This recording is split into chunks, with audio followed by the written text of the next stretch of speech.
There was something we forgot to do yesterday because there was no need. Unfortunately, there is today. Damn And it! I know, and it gets worse. Oh. To Don's chagrin, unfortunately, it will probably kick off the show. Crap! Yeah, yeah, yeah, yeah, yeah, yeah. Thank Even you, the dogs Purpose. aren't happy back here. Let's go. I can't do it. We'll do it live. Do it live. I'll write it and we'll do it live. Mister, will you please wake up, wake up, wake up, wake up, wake up?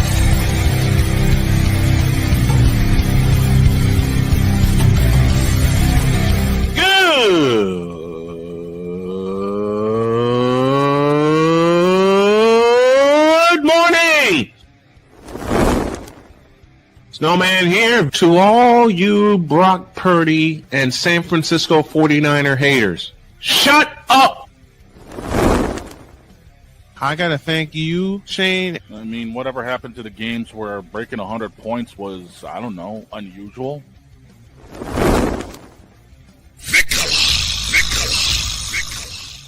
There was one word to sum up the All-Star weekend. Trays. Cause we take this job so serious. Splash Brothers, yes. Ray Allen, replace him with Steve Kerr. Reggie Miller, yeah.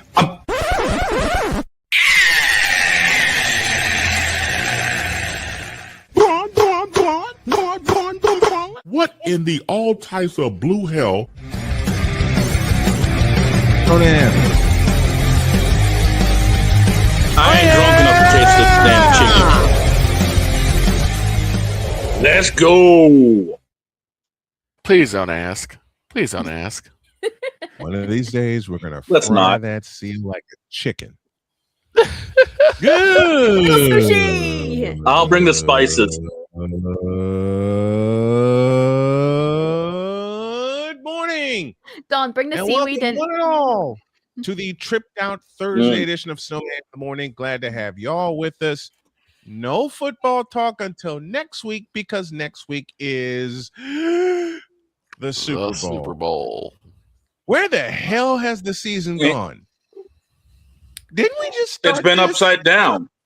Or It got flipped upside down early and it stayed that way. The only thing I Upside want down, to, the only inside- thing I want to know is just how much of a lead I have on you guys going into the end of it. We're all like in the background. 25 Season's games. over. Season's over. We're all just It's waiting 25. in the background like, hi, Li- we're li- here listen. too. Listen, you know what Jen did? Jen did exactly what the system designed for her to do. She whipped Win. our ass. And then there's a She put a Michael Schumacher-esque ass whooping on us while the rest of us were driving flipping Benettons. And I will be awaiting that belt at my 3D re-debut, Don. Pizzle says We'll fence work games on it. should not count as wins. For Jen's rookie season, it does. Going forward, It won't. we'll see. I'll leave it there. Here's the We'll great see. thing. This is I gotta say something real quick. This is why I absolutely adore Jen. Huh? Because Jen brings up things that I am not aware of, and then they blow up right afterwards. What do you mean? When you guys brought up the CC Kingsman thing, Oh, the Kingsman. Oh, it's only going so much worse for CC. I'm like, I did not hear. I anything wasn't even until- aware of that. Two wasn't- words that have made the situation so much worse. That is. Google Docky. Yep. Oh Lord. Google Docky! Kingsman dropped a huge Google Doc called the Yep. CC files with leaked screenshots and evidence. Oh no. God damn. You guys can hear that, huh? Yep. Yeah. My next Well- 3 words are right on Cute. cue. So Cute. here, Right on okay, cue. so this is what I'm This is saying. how our football season has gone. Just when you think Yes. you get a little roll going, because Don had a roll going early, I had a roll going early. Victor scored a few big wins, Yeah. and here comes Jen. I actually had a perfect Yep. game in one of the You threw 2 perfect games. and yeah, it's So did You threw it 2. still wasn't Every enough. one of us. No. Listen. No. Every one of us throughout the course of the season threw at least 1 perfect week. Yeah, Jen just And it threw wasn't enough. but she just Jen- threw more. Jen threw Jen more. just threw 6 of them. But here's the thing. So I didn't know about the CC thing until Dietz and Jen brought it up, and now Mhm. my YouTube has been flooded with nothing but mentions about how bad it's gotten for CC, how deep the situation has gotten. I'm like, oh my god, this has gotten bad. I'll need to learn about this later. We haven't got time. But Stephen A. came with an idea, and I agree with it. have something to do, and I'm hearing. Speaking of which, Wise El Jefe may join us tomorrow. What? Get out of here. Maybe. Actually, We'll see. let me confirm that. Yeah. Because today I have a game to do at 2:00, which I mistakenly thought it was 1. Mhm. And yeah, that too. Yeah, the dogs back here are having some fun this morning. Some A little fun. bit.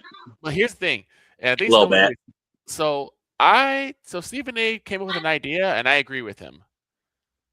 I think this year, Okay. You I think agree this with year- Stephen A. yeah, I think this year boycott the HOF. I've been on a Because- boycott. Yes. I've been on a boycott from the HOF for different reasons for about 20 years Well, and because because they Again. messed up with Bill Belichick. I mean, absolutely. I'm sorry. I'm sorry, but I said this yesterday. The only legitimate HOFs nowadays are the NHL and NASCAR. Yeah. Mhm. Now I'll I say agree with this: both of those. the only thing that would salvage it for me is if finally Roger Craig gets his flowers and he's in. It would salvage it for me. But as much as a fan, I hated Bill Belichick and what he did with the Patriots. You can't deny what he accomplished. You No. just simply can't. No. No. You just I simply mean, can't. that team was put together. That team was put together for success, and Belichick ran the ship. For 24 years. For 20. And here's the Yeah, and look years. at the dynasty that he put together for that team. Plain and simple. Here's what's gonna happen.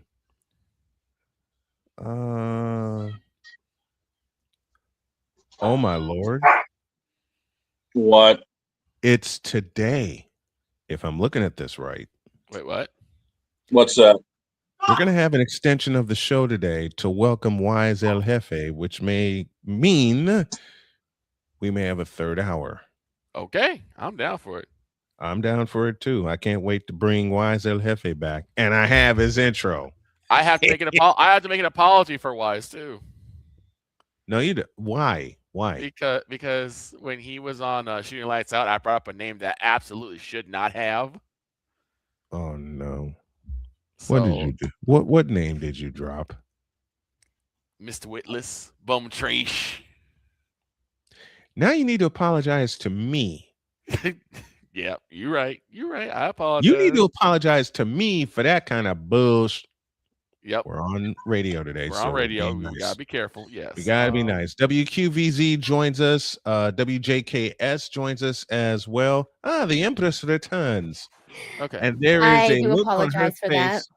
face. She was getting ready to get on a roll too. Then the phone. I was so getting ready, and then my echo goes off. My mom just wanted to ask if I've had the strawberries and cream Pepsi before, and then started going into a convo about one of her ex-friends trying to reach out and get back into her good books. Now, where have I? How did Long John Baldry, the voice of Robotnik from Sonic, the Adventures of Sonic the Hedgehog, put it? Now, where have I heard that line before? Yes, I remember who voiced who because I loved Sonic. Anyway, we got a little business to handle to kick off the show, and as I said, I can hear. Do we have to? Right now. Yes. Am I Yes, getting it my purple dress on already? Yes, you are. Wardrobe change. Yeah. So here's the thing. Before you do that, I was Yes, looking sir. at some of the stuff from Bill Belichick. Bill Belichick, in terms of Super Bowl wins, Super Bowl appearances, and playoff wins, Mm-hmm. he holds the top spot. Well, And yeah. yet he's not a Hall of Famer. And he's not a first ballot Hall of Famer. And he's not a first ballot Hall of Famer. What is wrong with this picture? It'd be like Gino Oriana being on the ballot for the Basketball Hall of Fame and not going in. It's why I At talk least about twice. Phil Jackson. It's like Phil Jackson, 11 wins as a coach, 11 titles as a coach. Yep. Mm-hmm. And you're telling me that you don't think he should be a first ballot Hall of Famer because of what? Because of Jordan or whatever case may be? Using Deflategate as a reason? Come on, man. Fair is fair. We're going to let Father O'Shaughnessy go completely off tomorrow. Gotcha. On the Football Friday. And he may get an assist from his clergyman. All right. But now we've wasted enough time. Yeah, we've stalled enough. Because there's some things that I found. Okay. No, change that. Change that. There's some things that found me. Yep. Matter of fact, there's a few things. Push it. I am. I gotta set things up here. There's some things that let me use my southern accent, which is about as fake as LeBron James in a basketball uniform. There's some things that found me. And I don't like it. If we gotta do it, we gotta do it. Push the button. Push it. In a world where partial greatness is celebrated and total greatness is shunned, there stands to be a figure on the lips of those who love him and those who hate him. The inane comparisons to Michael Jordan and Kobe Bryant continue and has existed since 2003. There is no end in sight, for the battle between those who unconditionally love and unconditionally hate him wages on. These are their stories. Welcome to the Bronzexual Confessions.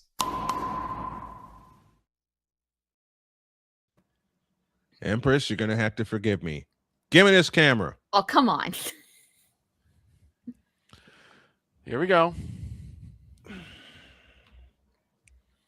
Just a moment. Let me compose myself here.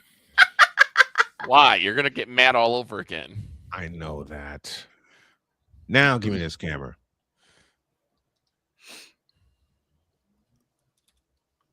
And I got to do this too. Unfortunately, I had a conversation with a Bronzexual. What you mean? There you go. Right on cue. This overloaded, stupid, dumbass Bronzexual said to me, quote, right on cue again. That too.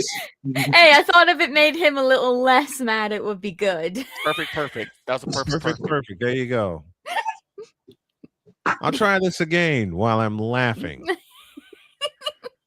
This moron said, back-ass word moronic Bronzexual said to me, quote,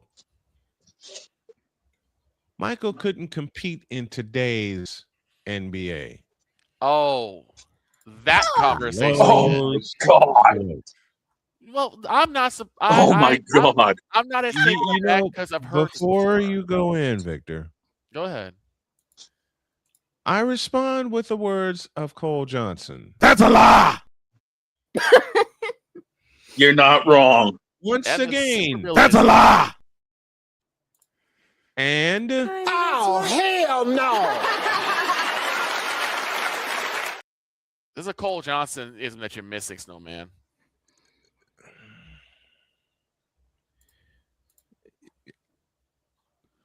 That was said to me. And I sat there for a moment. Normally nothing from these bronze sexuals because we've seen it all before. Thank you, Cole Johnson, for inventing this segment 5.5 years ago. I thought, mistake on my part, I thought nothing these bronze sexuals could say could surprise me. You're wrong. Wrong.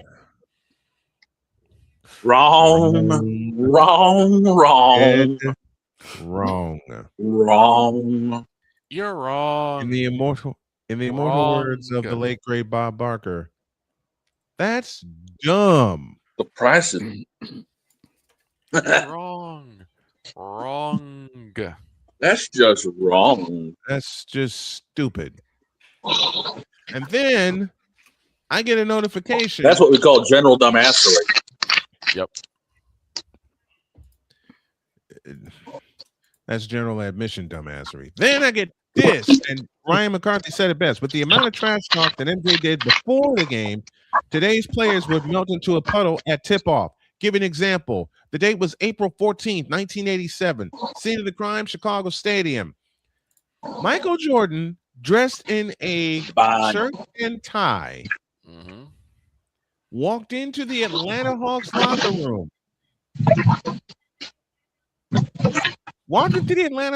room.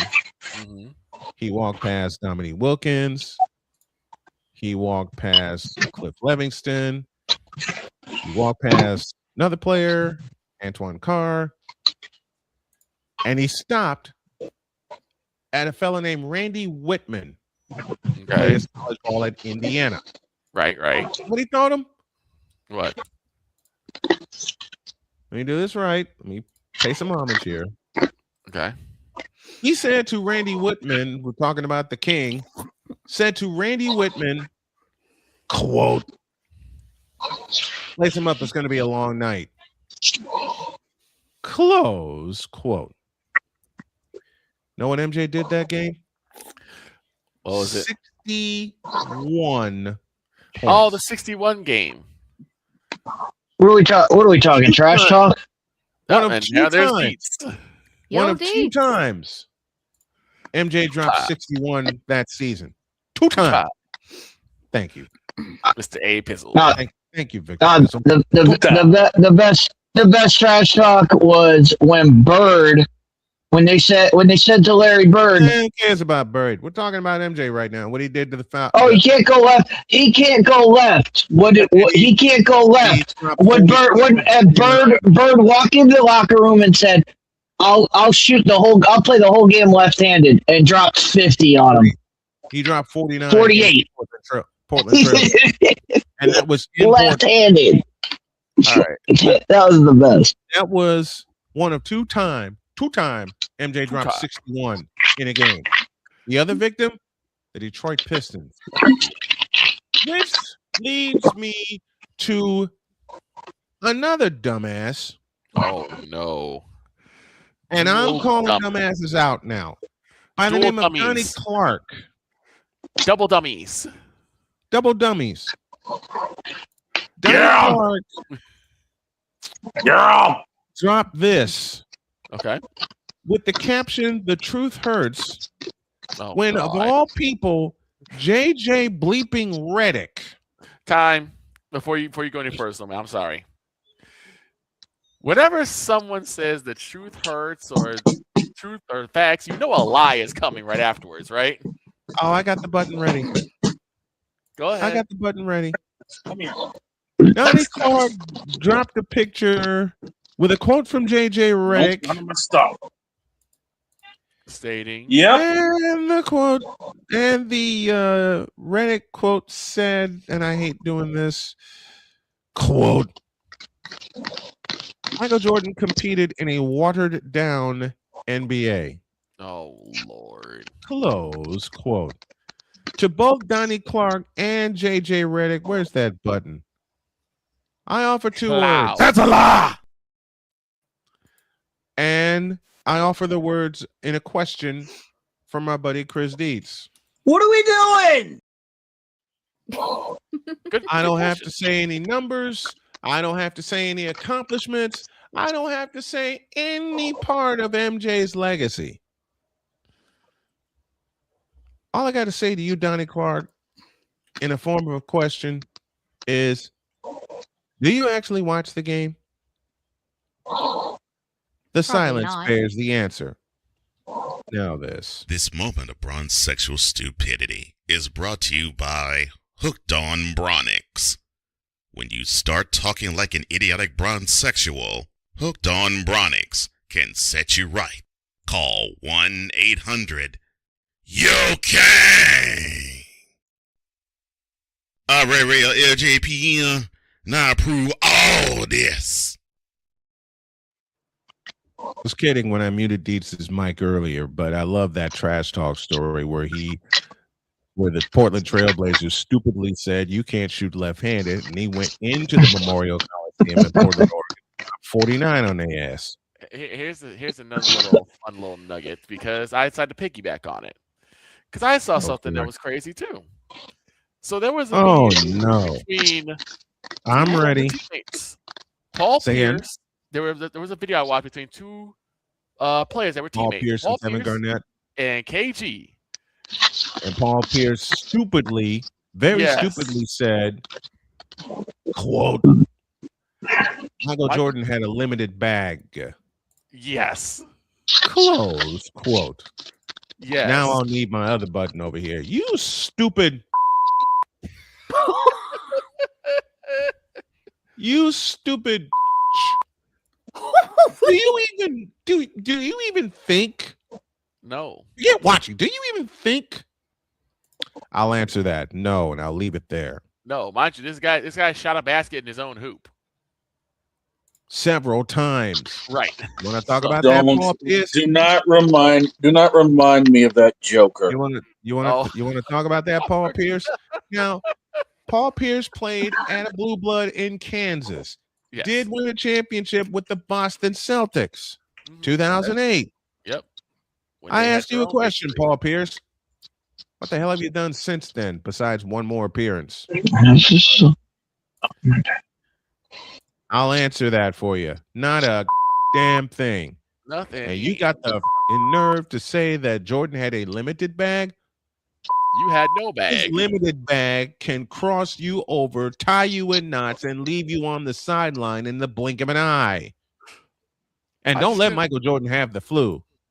Just ask the Utah Jazz. And another great bird-ish talking story.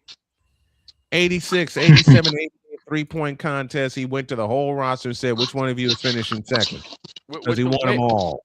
With the way that these guys are now, if they were even close to getting the trash talk that MJ or Bird or Magic was giving them back then, they'd be crying text all day long. It's like what Ryan said earlier. If where is it? With all the amount of trash talk MJ did before the game, include Bird, include Magic, include all the old schoolers, today's players would melt into a puddle before tip-off. They were crying for text. Hell, include Scotty Burrell on that, and he was on his own team. Mm-hmm. He talked so much trash to Scott Burrell. if you watch that documentary they had a couple of years ago, Scott Burrell said he talked trash every single day. I've seen it live. Yeah. Okay? Here's the name. I've seen it live. You know who else he talked trash to, but later trusted him? Mm-hmm. Steve Kerr. Here's the name that talk trash. He punched Steve Kerr in the face. Here's the name that we talk about when it comes to talking trash: Sir Charles Barkley. Barkley. Hold on. The best bird talking trash story was Jordan in the '83 Olympics. Mm-hmm. All right, the '83 Olympic team. Jordan is on the college side. They're practicing at the Boston Garden, and the Celtics are on the other side of the gym. And the ball from the Olympic team rolls to the Celtics side of the court. Right. And it goes to Larry Bird, and Larry Bird picks it up, and Jordan comes over to get it. Now, just as according to Bird, punk kid from the Olympic team, comes over to get it, and Bird goes to hand it to him, and instead of handing it to him, underhand rolls it to him and says, "You got to earn it." Oof. That is the level that these guys are at. They didn't even care. He was like, "Yeah, I'll roll it back to you. They held each other. I'm not handing it back to you until you. I'm not handing it back to you until you earn it." They held each other to the standard. That's ballsy right there. And then April 20th, 1986 happened in one of the greatest playoff games I ever watched. Let me ask you. I think Jordan earned it at that point. Right. He earned it that day. Come on, who are we kidding? Now give me back this camera. Let me ask you, Bronzexuals, a question. And I've asked this before, and no one has yet to give me an answer, and it's been a long time. I can't find the button I want. Does he actually, and y'all know the he I'm talking about because I refuse to mention his name, actually have the signature game? And don't tell me it was that game against the Pistons. I've seen it before. It's called MJ in 1986 in the Boston Garden. I get criticized all the bleeping time. Matter of fact, I had a person say to me, "You need to acknowledge LeBron as the number 2 greatest player." No, I don't. No. Listen, let me put it another way. No. I will use the voice of the master teacher with what I told him. Me acknowledge LBJ as the number 2 greatest player of all time. Now that's some bull. Hell no. Okay. You get the idea. And then I had another Bronzexual. Victor, you're gonna love this one. Oh, you're gonna love this. Victor, you especially are gonna love this one because we lived around some Bronzexuals while we lived in Gary, Indiana. Yes, we did. A fellow came up to me who heard the show and said, "I need to tell you something." Oh, dear God in heaven. What? You need to acknowledge LBJ. Give me this button. I don't need to acknowledge a damn thing. The face that he showed me was a pure shock. Like when Deeds tells somebody on Fifth Down Sports, and I've heard it and laughed my head off while I was at work. Okay. Tell me why you're wrong. Right. Mm-hmm. There was a caller into Dietz's show. They were talking football. This guy went through a 7-minute monologue, and Dietz killed it with his famous line. Tell me why you're wrong. Guy never called back. I told this guy the same thing. Tell me why you're wrong. Never heard from him again. Of course not. And then there's another guy who is unfortunately a member of the moronic Republic of Cowboy Nation. Another L we're gonna take. Not you, Victor. Not you. The moronic Republic who said the exact same line of that I must, not need to, not have to, must acknowledge that you know who is the number 2 greatest player. Okay. My response to him was my response to him, instead of a simple no, because if I told him a simple no, he wouldn't leave me alone. Right. I gave him a little Della Reese. Kiss my entire thing. Just give him 2 numbers, 8 and 24. That's all you need to give him. I mean, okay. I mean, I didn't need to give him any numbers. I'm going to close this out here so we don't have to think about it anymore. That's insane. To all these Bronzexuals and LBJ suckers, shut the up and leave us real basketball fans alone. They won't. Now get the hell out of my face, you. Come here. Get the hell out of my face, you thirsty bitches.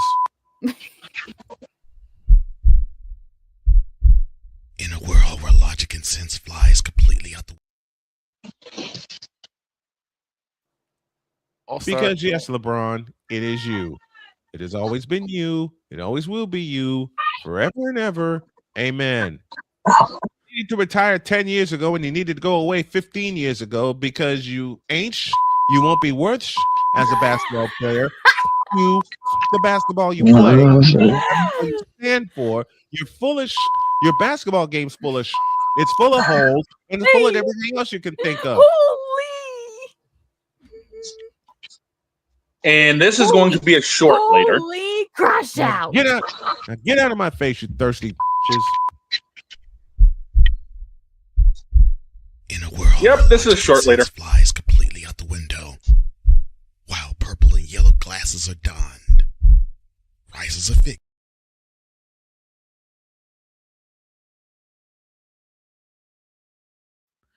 Mooted. Muted, snowman.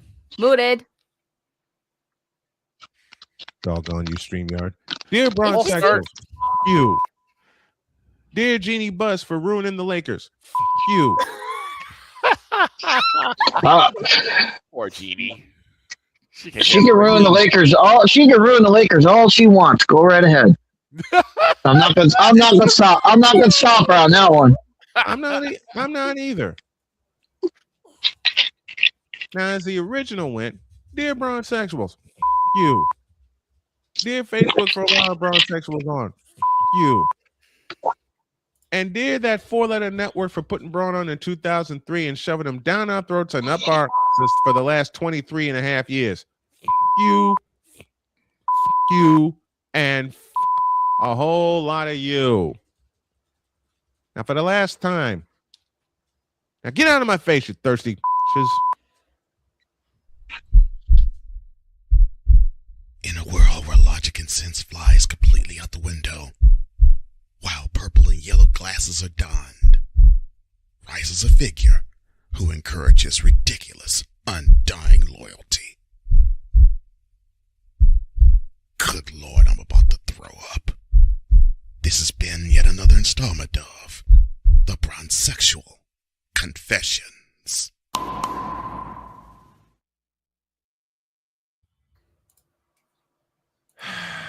There. Now we need a break. A whole new outfit. Okay. Oh, you switched it up on us. Yeah, I saw. Mm-hmm. When we come back, where Another will Giannis MMD look, stand? I'm guessing. Yes. Never mind. Giannis is going to go to Golden State, calling it now. I would not be surprised. Wait, what is? We'll try to tell you why after this message. Back in the deuce. Deuce. This is Snowman in the Morning. Jason, let's go see your room.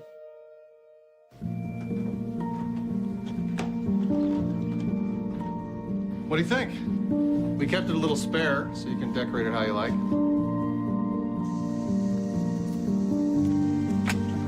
Dinner. Go. Excellent. Soccer is fun. Yeah, I saw you guys out there.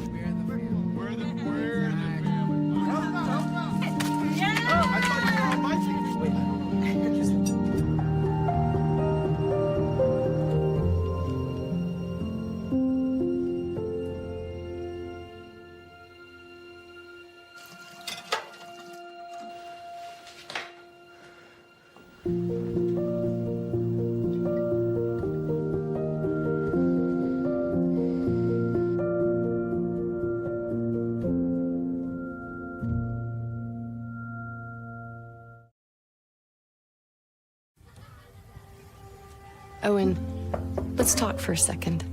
Hi, Ellen. Come on in. When you came into my life, it was a whirlwind. I just can't do it. It'll come to you. It won't. We had a lot to learn about each other. A lot. Hey, that's good. Things were changing so quickly. We didn't know what the future would hold. Any of us. I just wish you felt more at home now. but we knew you would always be a part of it. Adopting you was the best decision in our life. And I am so proud to call you my son.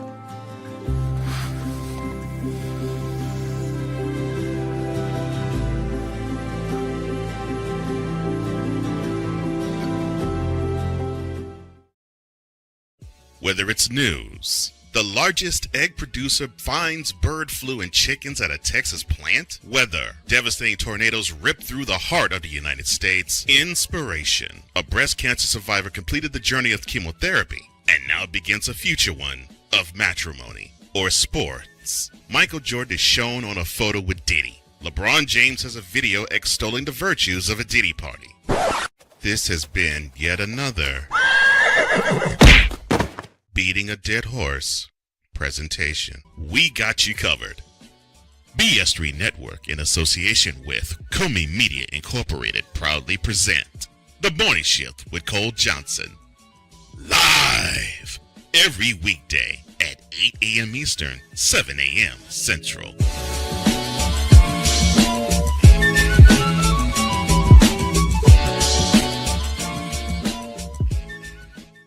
Because we take this job so serious. And Father O'Shaughnessy need to go to hell. That's what he needs. What did Father O'Shaughnessy do? I quit. We're done here. I'm done. We're out of here. What in the all types of blue hell? This is Snowman in the Morning.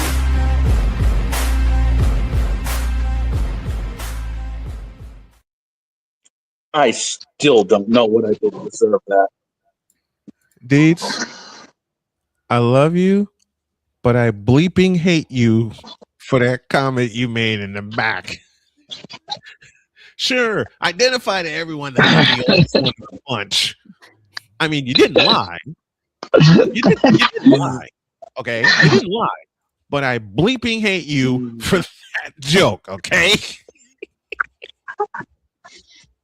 I swear, I've seen her in concert, and I saw her do an outfit change in the middle of a song. I'm not even gonna ask. That's insane. That's insane. That is insane. But I still. That's why that one will always, whenever somebody's talking about an outfit change, it will always she's the GOAT. She did it in the middle of a song, changed outfits. I was like, how did this happen? 18 now before the new hour, and we got a bonus coming because Wise El Jefe will join us at noon. Wow. Yep. The return of the wise. The return of the wise, absolutely. It'll happen at noon, and Jen will get an up close look of why Wise is one of our favorites to have on the show. And I got to throw him a lot of flowers today. Now, and by the way, while he's in the chat, I want to say what's up to Ryan McCarthy, who I saw yesterday. Yesterday, as I always do after the show, watching side scrollers, and who pops up? McCarthy Ryan with in the chat, and he's on the screen, and the little avatar. I'm like, I know that name, and I look up, and it's no credentials required. Yep. So I was like, all right, here we go. I know that guy. Now, question. Go ahead, Victor. I have a question for Jen. Now, Jen, are you there, Jen? Let me ask you a question. Let me ask you a question. What if you knew of a particular troop of like VTubers? They're in need of a owner, of some guidance, right? Right. They have a long list of people that they could look for. Maybe someone that can like help them be their manager, stuff like that. But out of all of them, they chose Gun Run. I knew Oh no! I knew he'd do that. No, please tell me that's not true. No, it's not true. But that's how. God, He's coming back. Thank God! Thank God! Thank God! No, I was gonna that's say how, he's coming back. no, I'm just saying that's how we felt when I found out that Pittsburgh picked up Mike McCarthy. The Steelers hired Pennywise as their Right. coach. Why? Just why? I Now, Deeds made a request, and we got about 16 minutes before Allie comes in, so I'm going to honor it.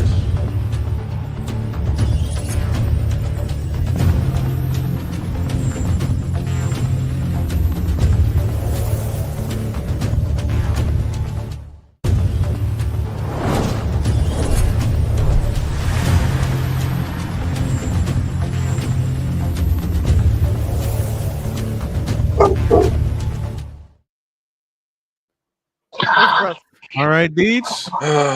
All yours. Let me go sack Aaron Rodgers so we can rebuild the quarter machines. Hang on. Well, hold on. No, put us back on screen together, because the first topic I have is a question for Jen. Mm-hmm. Jen, have you met Amelia yet? Oh, absolutely. She's all over my Twitter feed. So if you guys Have you played Pathways? I have seen other people play it. I've seen clips of it, but I haven't yet played it myself. For those of you who don't know, the UK government decided to make an interactive choose your own adventure style game called Pathways, I know with what the you're talking intention of teaching you about radicalism and extremism in the UK. This one I actually know about. This one I actually know about. Really? The whole point is that one of the characters in the game is called Amelia. She has purple hair and usually wears purple and pink clothes. She's meant to be the villain of the game. Her crime? Valuing Britain first. Valuing British people first. Questioning the government. I'm sorry. Her crime is taking the lead character to a rally to support British veterans. That's her crime. Time. What? It's That's basically her a game that's supposed to teach you to be open-minded to people coming in from other countries and all that, and to not be how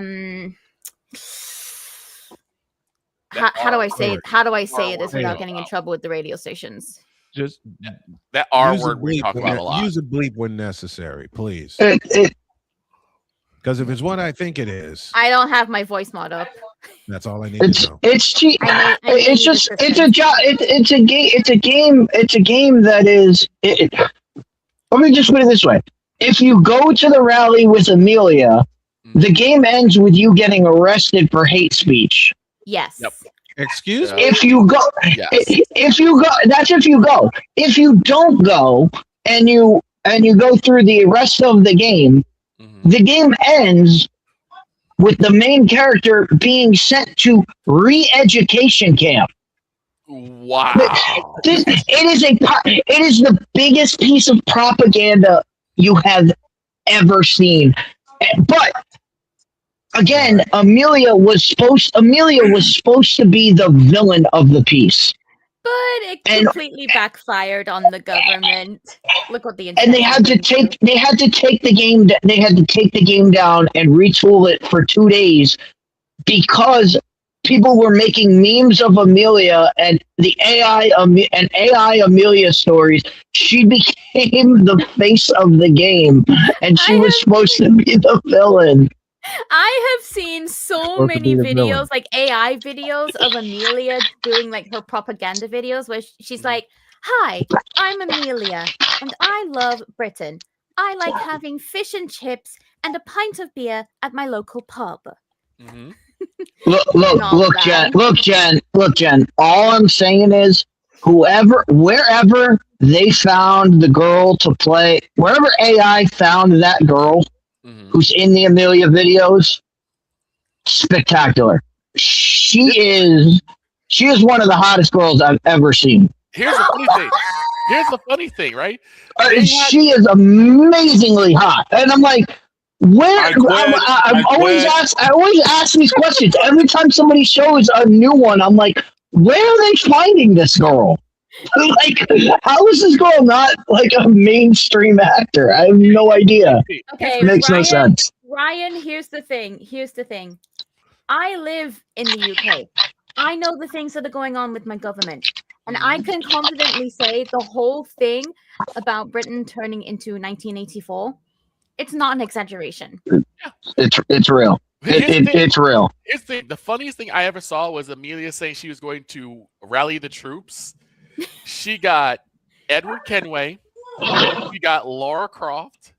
She got Cammy. Like, she went through what? Yeah, she got every British video game character, and she said she was rallying the troops to fight for Britain. And it was like, what? I think it would have been more fitting if she got Harry Potter. I think she did get Harry Potter. Oh, she has Harry Potter. She has Harry Potter. They have one with her and Harry Potter. They have one of her with the old version of the Doctor. Yep. They did Doctor Who. They had her with Monty Python. They had her with like every British talent you can think of. They have it in AI form. It is fantastic. They have just so fantastic. much with Amelia that it's just. Let's just say the government has not really. I think they've underestimated just how beloved Amelia has become. She was supposed to be their villain, the person that you're supposed to avoid and stay away from.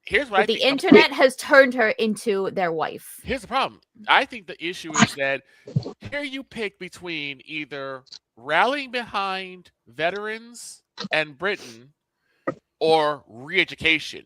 Who is really going to choose re-education over your own country?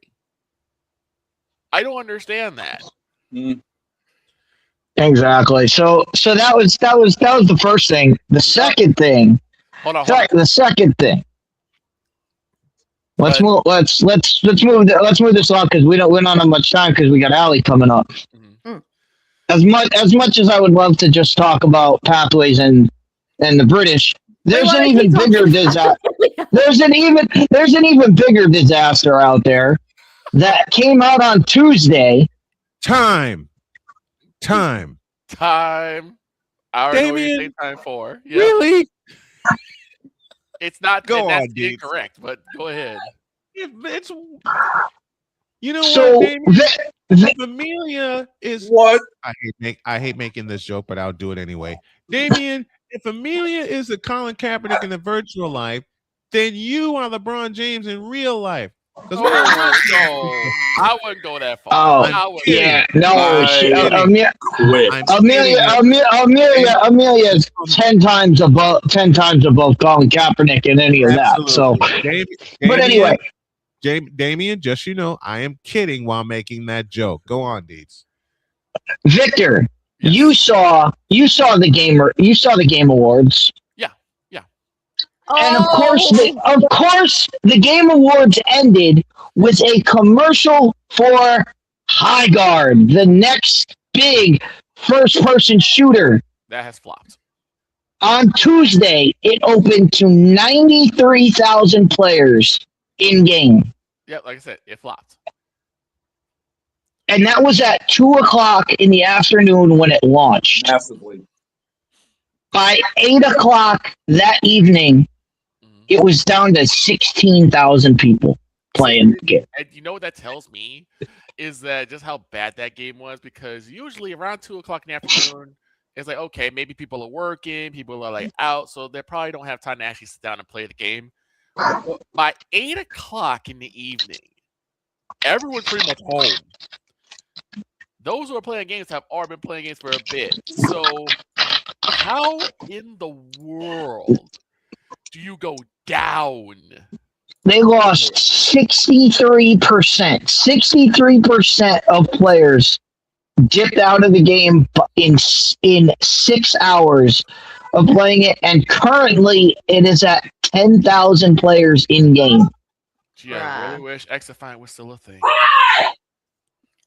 And this is with the Game Awards host and extraordinaire Jeff Keighley pumping it hard, saying we're all going to give him thanks, and we're all going to apologize to him when High Guard drops tomorrow. No, he did tweet this out. You're all going to apologize to me when High Guard drops, and here we are.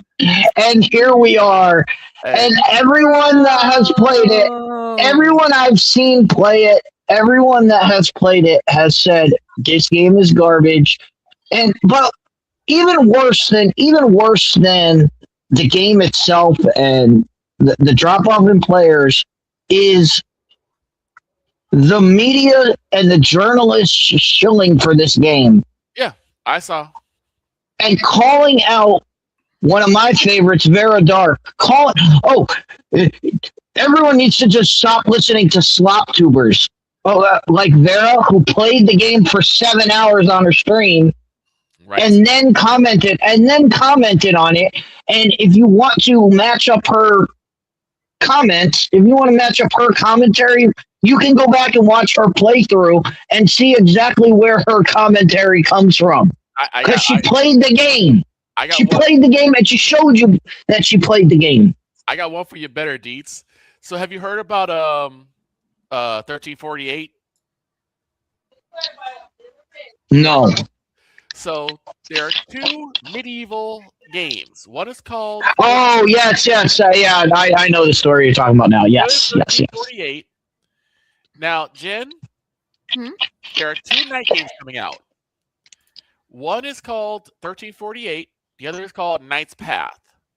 Knight's Path has, I would say, well over 100,000 likes in terms of when they dropped their trailer. 1348 had about, I would say, 25,000. Do you know how many people are working on Knight's Path? No. 3. Oh, 4. All right, yeah, it was 3 or 4. 4. 1348 has an entire studio behind them, where they but did you see why they essentially stepped in it? Yeah. The Nightfall people stepped in it. How? Because somebody responded to them and said they need more LGBTQ hype people in. They need more of that. They need more. Is there actually? There was a question like, "Is there LGBTQ representation in your game?" And the response was, "We deal in games. We're not dealing with agendas. We're just trying to make a game." Right. The most milquetoast comment you could make, and it blew up.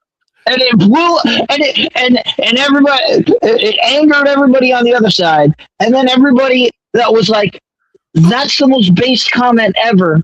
We're siding with these guys." Meanwhile, you got 1938 coming out, which is a lesbian night in medieval Italy. Mm-hmm. Excuse me? What? What are we doing? Look at the characters. What in the all types of Vita blue, yellow-bellied, red-blooded hell? Yes, if you look at the characters, though. If you look at the characters, because I saw like the shading and the characters they're using. The female they used for Knight's Path looked like an actual like portrait.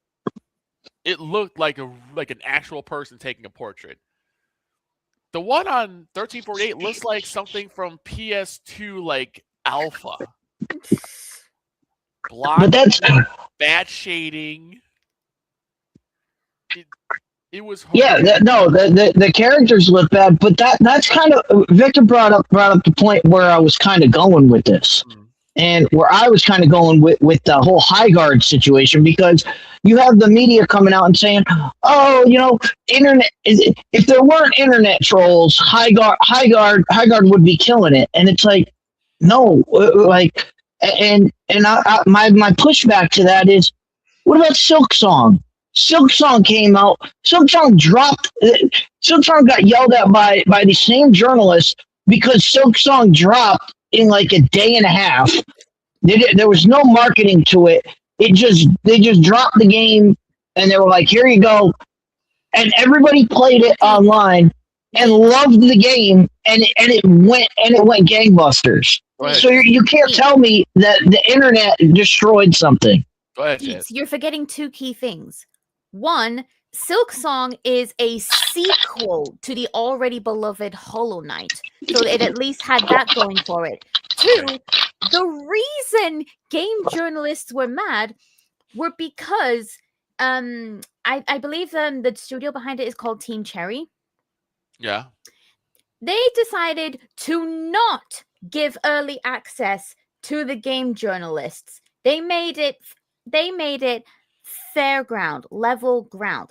Right. Everyone had to play it at the same time on launch day, journalists included. Right. And the journalists were angry because they didn't get to play it early and release their reviews. Right.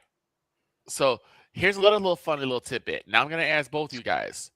Has anyone come out and said, "Don't play High Guard, don't buy High Guard"? Has anyone said that? We're boycotting High Guard. I haven't seen that. No. No, nobody that said. I haven't seen anybody say don't buy this game or don't like this game. I've heard people say I bought this game and I played it, so y'all don't have to, because it's that bad. The only boycott I've seen is for the World Cup. Okay, the reason why I'm saying that is because think about some of the games that so many on the other side will say, "Don't buy this game, don't play this game, it supports this thing, this problem, that problem." Yet they do massively. Yet here's a game, and no one has said, like, they may not like the game. They're like, "Look, you want to buy it, go ahead. You want to play it, go ahead." And that game has how many deets on launch? On launch, they had 93,000 playing, and they're down to 10. If that doesn't tell you everything you need to know about how gamers view games rather than game journos, if that does not tell you everything you need to know, I just don't understand. Because I saw High Guard, I'm like, oh no. But again, because it goes back to the whole. And excuse me. It goes back to the whole. It goes back to the whole thing of. They came out and they said, if the internet didn't exist and if people weren't review bombing, more people would be playing this game, and that's just not true. They never mark it out when it happens the other way. And yes, I know Silk Song was a sequel, but it's still, when it dropped, they just dropped it. They just dropped it. They let people play it, and the word of mouth, because people played it and liked it, made other people go, "Oh, I'll try. Other people are playing this and they're having a good time with it. Let me check this out." And that's what it is. Meanwhile, you have people,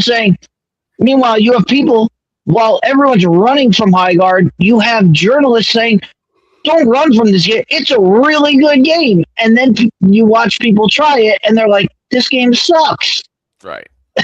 That's the worst. That's the worst thing that can happen. Yeah. But just those things were hilarious to me because I was like, no one had to try and sabotage this game's release, and they flopped.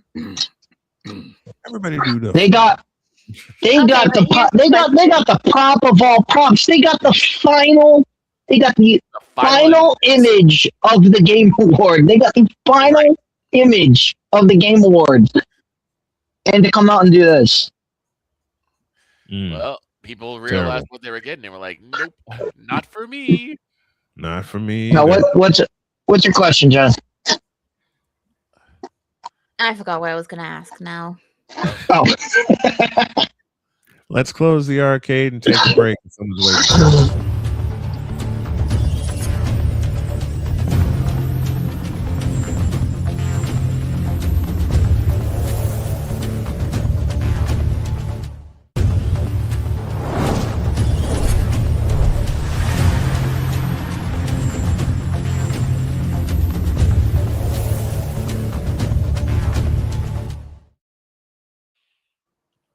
As a joke only, this is why my video game knowledge went up, down, left, right, shoot, and it stayed there.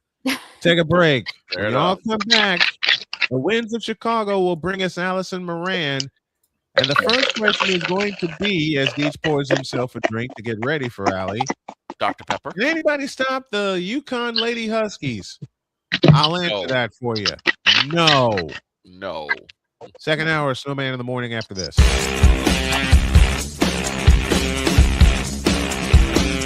This is Snowman in the Morning. Whether it's news, the largest egg producer finds bird flu in chickens at a Texas plant, weather, devastating tornadoes rip through the heart of the United States, inspiration, a breast cancer survivor completed the journey of chemotherapy, and now begins a future one of matrimony or sports. Michael Jordan is shown on a photo with Diddy. LeBron James has a video extolling the virtues of a Diddy party. This has been yet another beating a dead horse presentation. We got you covered. BS3 Network, in association with Comey Media Incorporated, proudly present The Morning Shift with Cole Johnson. Live every weekday at 8 a.m. Eastern, 7 a.m. Central.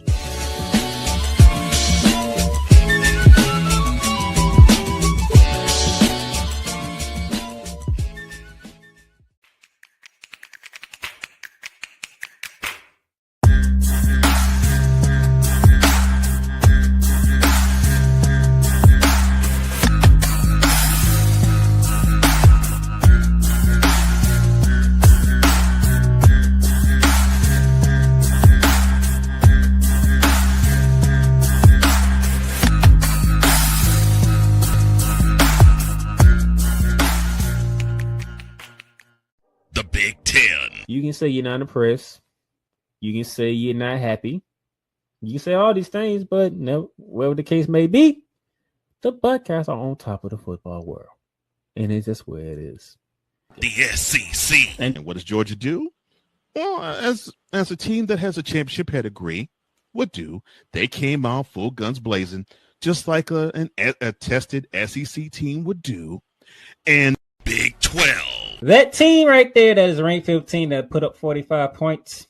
Yes, sir. They were picked dead last at the beginning of the season. The ACC. Start with the biggest name first. Chapel Bill now. It's no longer called Chapel Hill. It's called Chapel Bill because Bill Belichick is now the head coach of the North Carolina Tar Heels. The CLP rankings, do away with that. Right.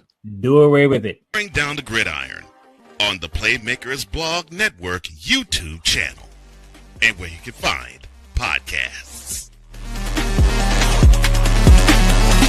Because we take this job so serious. Nacho fry. Would you like a nacho fry? Would you like a nacho fry? What in the all types of blue hell? This is Snowman in the Morning.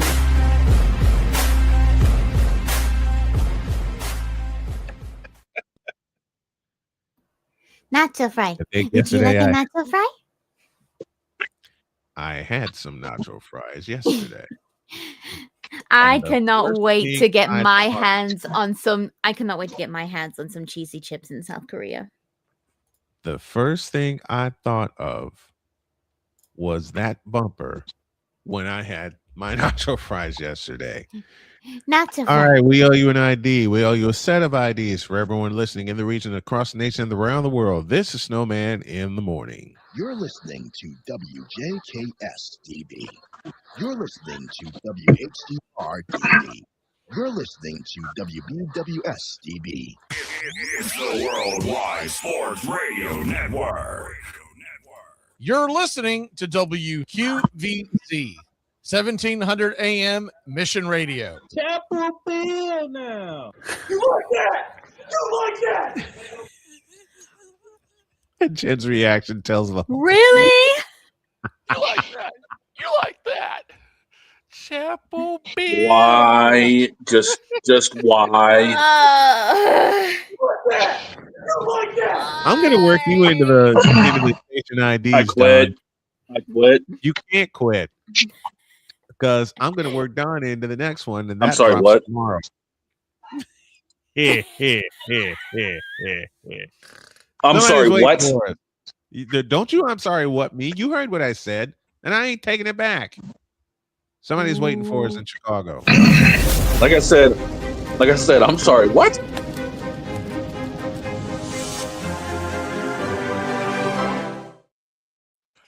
The magical, extremely cold winds of the windy city of Chicago. Yes. Brings us Mike Chop Moran. That's me. This is Hi, everybody. Hello. This is how cold I am. My wife gave me this lovely electric blanket as a Christmas present, which comes in handy because me and Blood Thinners are trying to get along, and it's bleeping cold. So I'm putting this on. Allie, how are you, my dear? Great to have you again. Well, great to be here and great to see all of you again. I am actually doing pretty well. Once my thermostat finally got fixed and I went above 65 degrees in my house, I am very fine. Good. And I have a really tall and beefy boyfriend, so I get to snuggle. There you go. Yeah. Allie,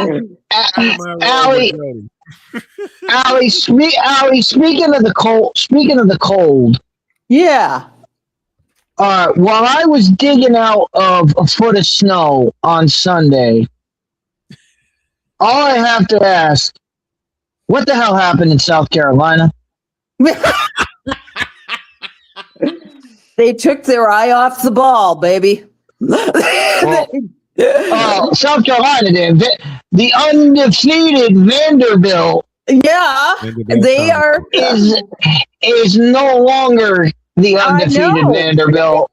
That's what I was referring to. Yeah. And I think it's with Vandy.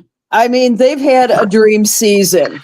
They have just had a dream season. No, and I think they should have been grateful that they made it last this long because nobody saw Vandy coming this season. And you also need to be grateful that South Carolina didn't hang 120 on them. Instead of just 103 that they got put on them.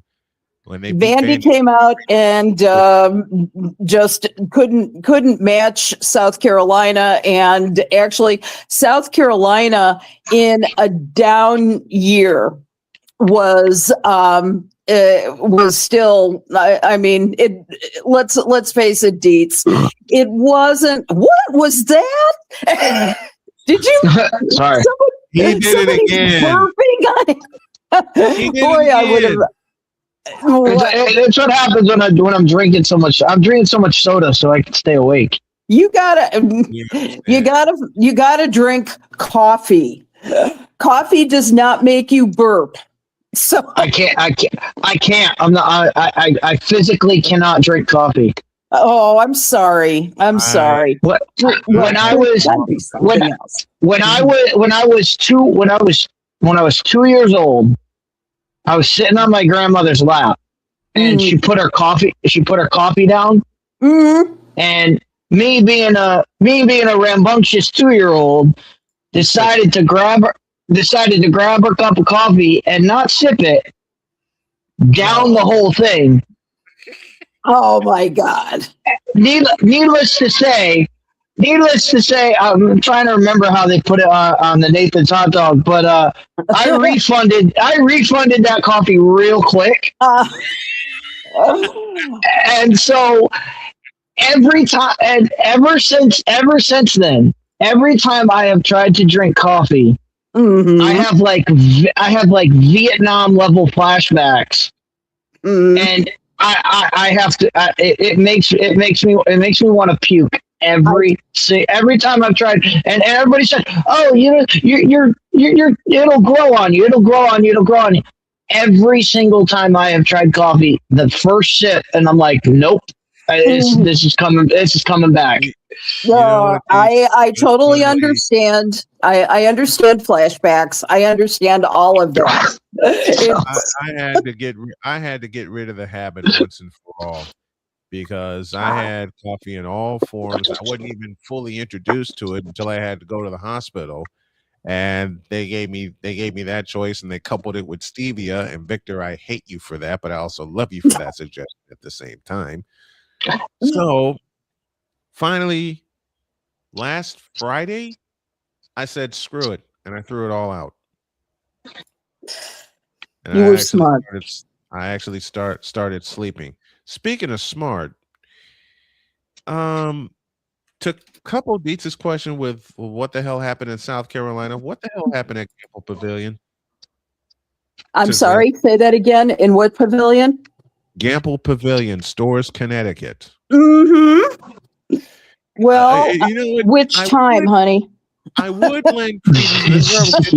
I would lend credence to Dietz's argument and say Dietz is very smart in saying, you know, women's basketball wouldn't be fun to watch if there's one team beating the hell out of everybody. This is where I have to pick on Dietz and say, yeah, it is, because I love the UConn Huskies, and I love the fact that they are becoming the dynastic UConn Huskies again. And what's our saying? To be the champs, you have to unseat the champs. Yeah. And after a long time of UConn not being able to compete for championships, they would get so far, then they get eliminated they eliminated before they get in the Final Four, or they would get eliminated before the championship game. Notre Dame, thank you very much, a few years ago. Gino Auriemma got mad. Mm-hmm. Gino, I mean, the only time that they have even been close to losing a game is against Michigan this year. And 72-69 loss on November 21st. And the Wolverines had a big rally in the second half that just fell short. Now, that is the most that any team has scored against the Huskies in 2025-2026. Let me say this. They're playing the Lady Vols on Sunday. But I have that game. Good. Because I had a game today, but since we have an extra hour, I'm going to replace it with that game on Sunday at Gamble Pavilion, which means it's going to be it's in Connecticut, but it's not going to be at Gamble. Oh, it's not in Gamble. They moved it. It's going to be at the Hartford Civic Center. Thank you, Hartford. Or whatever they call the Civic Center now. But maybe they should put it at Mohegan Sun. It's not that far away, so wouldn't that be fun? Well, yeah, but the Civic Center is actually bigger. Civic Center holds 16.5. Mohegan Sun 13.5. Oh, okay. So they were smart to put it at the Hartford Civic Center. Yes. As I said, Gino Auriemma got mad. He got even. Yep. He's got 2 consecutive championships that he's working on, steamrolling everybody in the Big East. No one in the Big East is going to challenge them. Nope. Mm-mm. Besides maybe Tennessee, is there someone that can challenge UConn? Well, I don't think so. I think that Tennessee is going to give it its best, but they are 14-3 in the SEC. So I just don't think that they have what they can do. I don't see that unless. And I'll tell you this about Gino Auriemma. Forever and ever, he is the last person to believe that his team can win every game. And the thing is, if you get complacent, that's when you start losing your games. And so he will whip them into a frenzy before game time. And I've seen him do that. God knows how many times in the days of his rivalry with DePaul. In the days, DePaul produced some great rivalries, especially when they played in Chicago.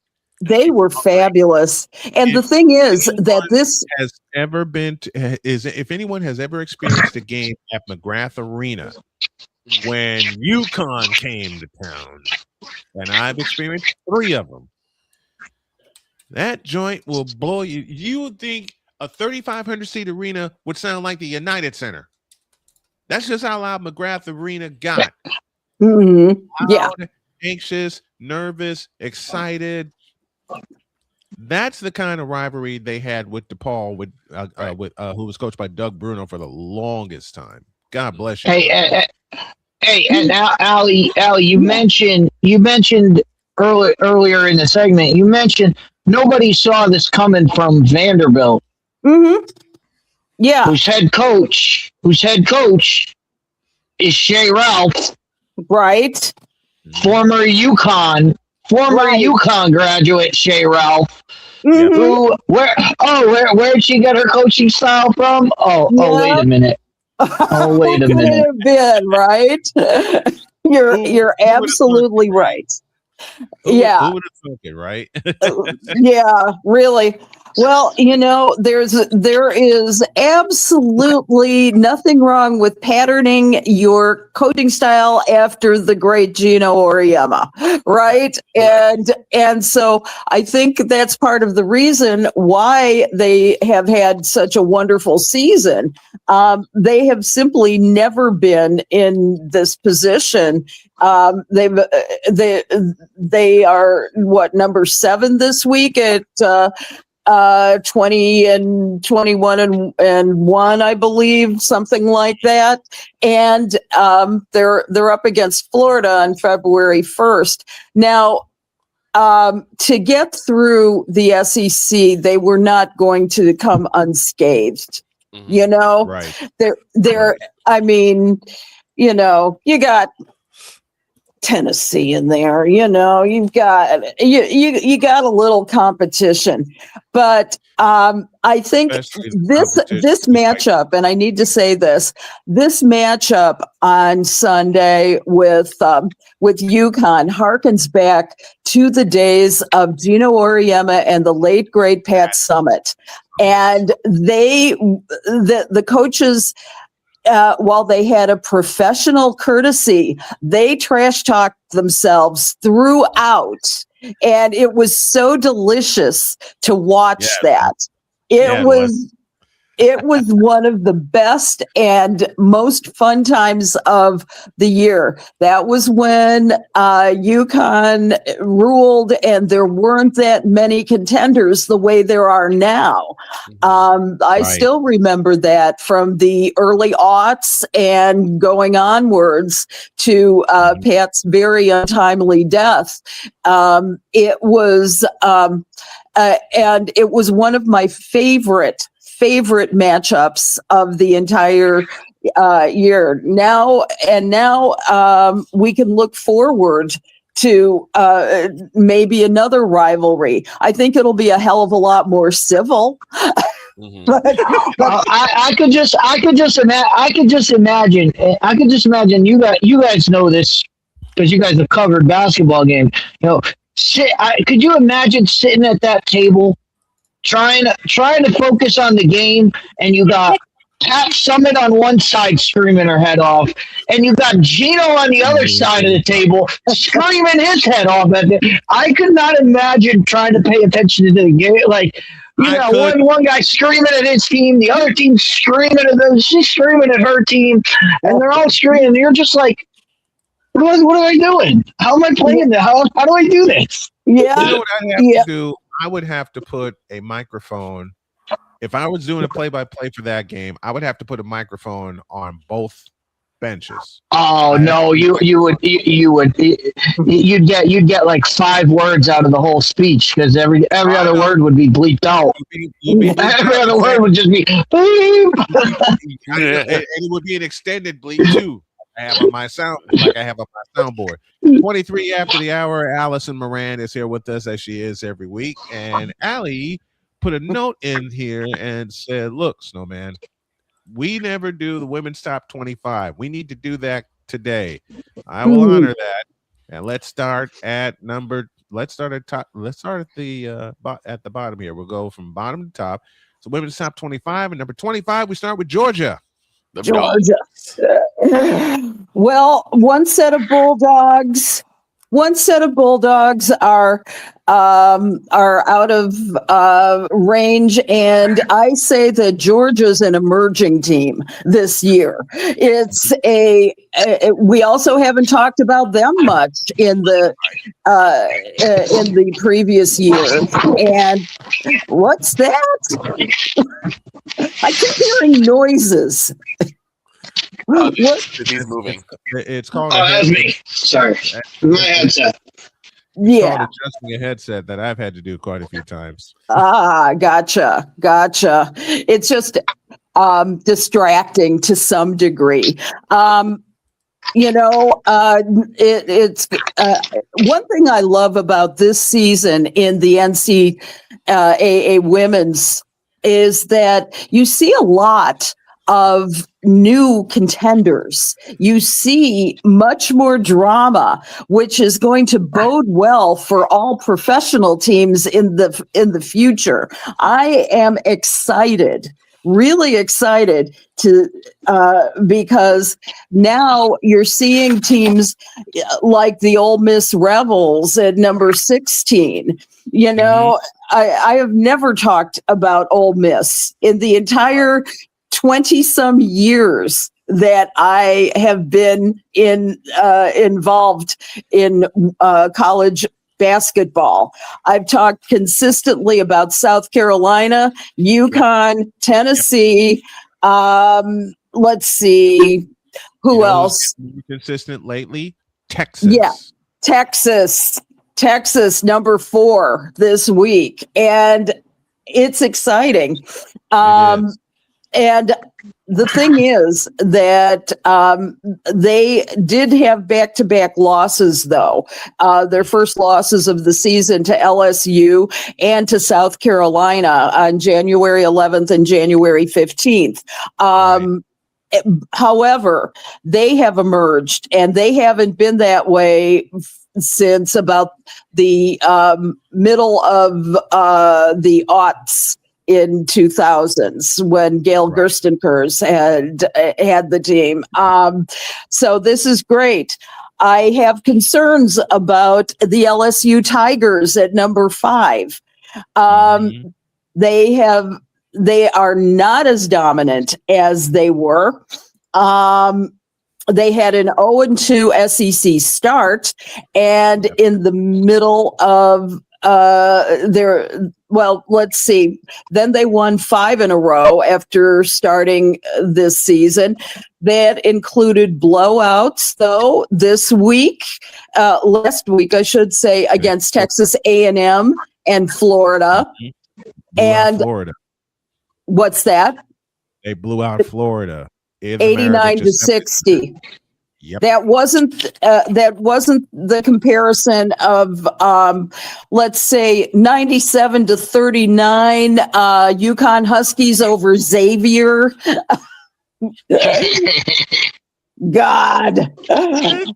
But I will say that I think that the bark of Kim Mulkey's bite is no longer as sharp as it was.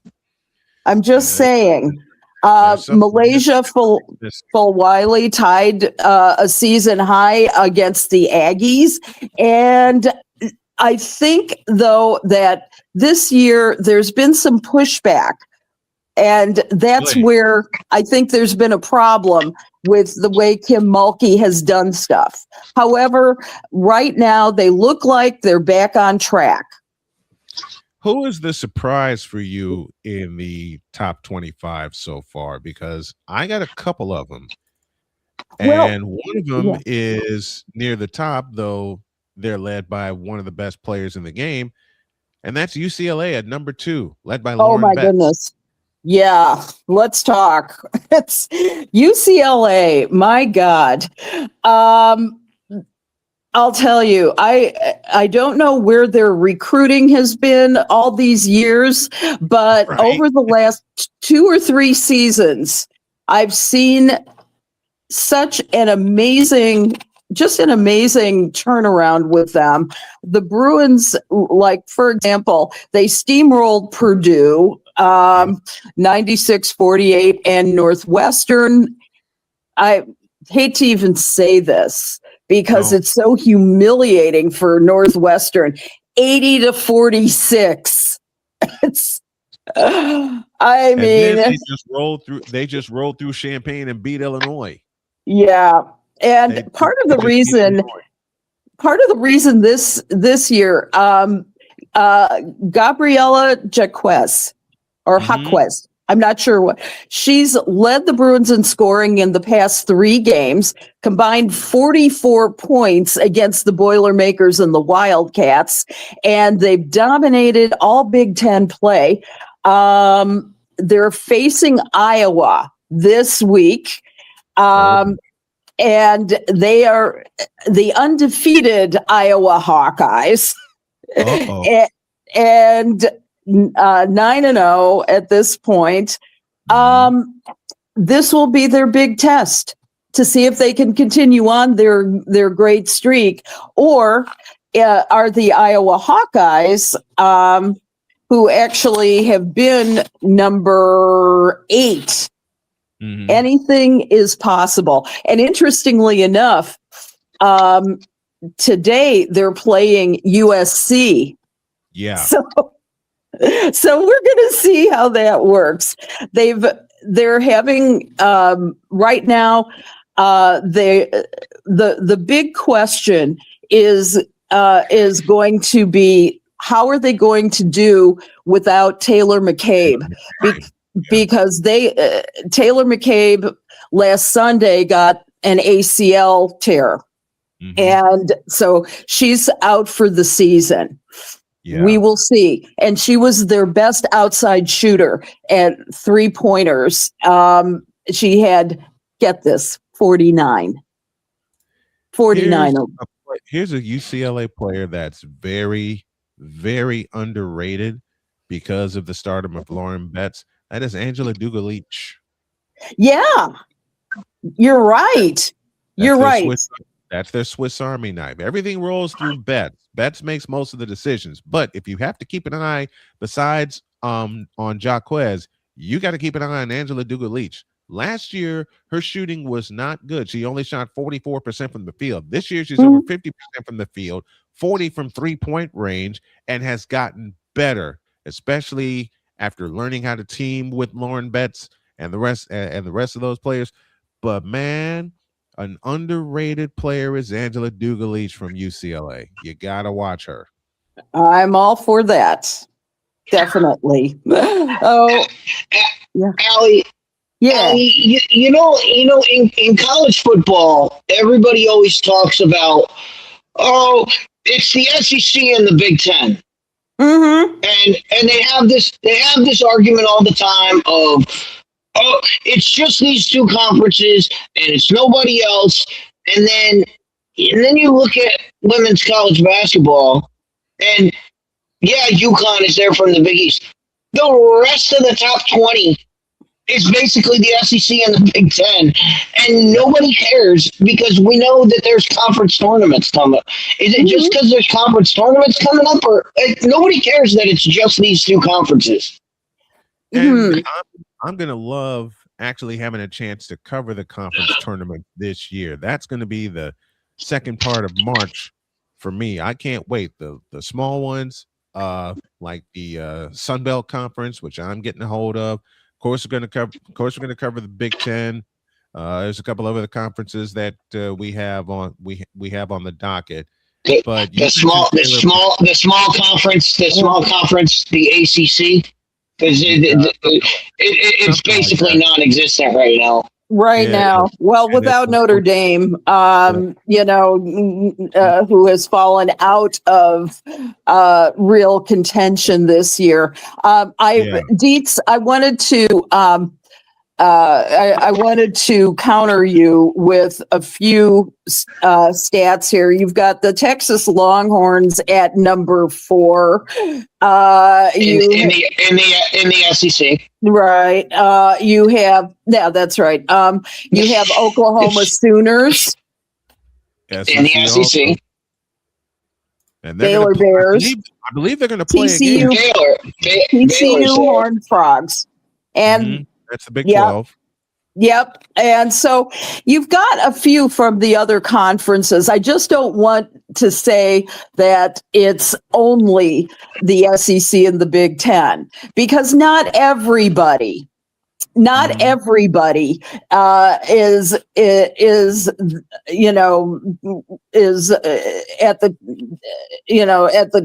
the top, but they're not at the bottom either. Right. And the biggest surprise for me that has dropped. The biggest surprise for me that has dropped out of the top 25 ever having such a sizzling start is Iowa State. Yeah. Well, Audie Crooks can't do it all. Right. I mean, she just surpassed 2,000 points in her 2 years there. Yeah. It's and I think that the biggest problem is that a lot of her surrounding Big Five is just not coming together for them, and I think that's been outside shooting with Iowa State. There's no outside presence, and unlike last year, there's no outside fear. For Iowa State. Everything's going through Crooks, and now they figured that out, and they essentially played themselves out of the top 25. Yeah, which is sad. Well, that's what made Snowman's favorite. That's what made Caitlin Clark so astonishing at Iowa, is that Iowa was just basically Caitlin Clark. And she was carrying, and it's like what's happening with Iowa State now. The girl, she was carrying the team, but when she has an off night, there's nobody else there to pick her up. Exactly. That's what made Caitlin Clark. She just never had an off night, and she was just killing it.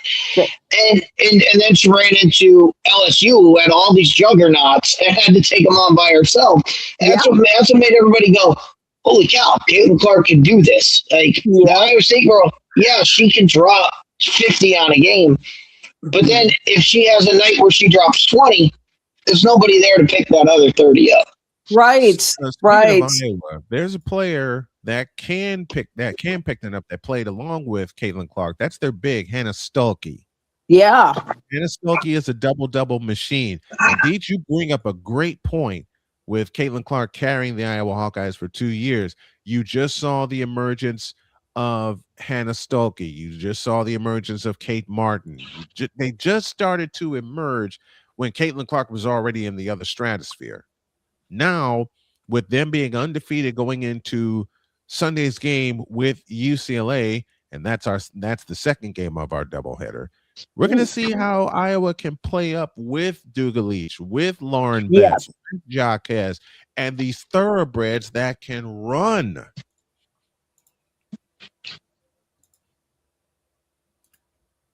We're going to see how they match up. You mentioned TCU. They're still They're still in the top 25. Yeah, they're number 13 this week. And TCU Baylor Big 12 championship preview, maybe. Maybe. Yep, I think so. They're playing Texas Tech on February 1st, and so that's going to be a nice little challenge for them. I'll be curious to see how Olivia Miles does. She led TCU in scoring last week with 17 points, and TCU and Baylor were the top teams in the Big 12 last season, and that's where they stand now. Bears at 8-1 and the Frogs at 7-1. And their regular season meetings are upcoming at Baylor on February 12th and TCU on March 1st. So we'll see what they have. That one closes their season. On March 1st, does it not? TCU and Baylor. Yeah, that's right. Before the conference championships. We'll close the regular season, decide the regular season conference title, and could possibly decide the number 1 seed in the Big 12. Because that Big 12 team features a double bye, just like the Big 10 does. There's a couple of conferences that feature a double bye. So those two matchups are going to be huge because it's going to be TCU and Baylor the rest of the way, unless Texas Tech can make up a game within the next month. But this is college basketball, and it can happen. It can. We got to talk about Caitlin and her new off-season gig. That's what she's joining NBC Sports as a special contributor for the debut of Basketball Night in America. You just finished, Sunday night on NBC, Sunday Night Football. Now they've got Basketball Night in America, kind of like Hockey Night in Canada. Yeah, and they have the new NBA pregame program on Sunday nights. They're starting with the Lakers and the Knicks, and I'll be very curious because they've got Carmelo Anthony and Vince Carter, and and it'll be kind of fun to see how she mixes in with these guys. She's the most laid back of interviews. I know that. I wonder, I have never seen her get nervous. Have you? Nope. It's Greg and I were just watching. Everybody gets nervous for her. Yeah, it's everybody gets nervous for her. The woman does not sweat. It's like it'll be very interesting. I have a sense memory of when I think it may have been ABC or NBC that hired Magic Johnson, who proved to be very, very, very nervous in his first outings. And it was NBC. And in fact, it was the 91-92 season when the Bulls were rough. So he joined the on-site broadcast crew. Yes. And I was surprised because I'd interviewed Magic before and he was all laid back and things like that. And I don't think I'm not really sure why, but I think he was told to keep it short, and Johnson does not keep it short most of the time. It was a three-man crew at the time. It was Marv Albert, Mike Fratello, and Magic Johnson. Yeah, they shared the mic together for 2 years, and then for a while, Magic was put on the other broadcast team of Dick Enberg, Steve Snapper Jones, and Magic Johnson. So he shared time with the top two announced teams when the NBA was on NBC. I'm curious to see if they move Caitlin Clark to a color commentary position, as well as I don't think they would. I don't think they would do that until she's done playing.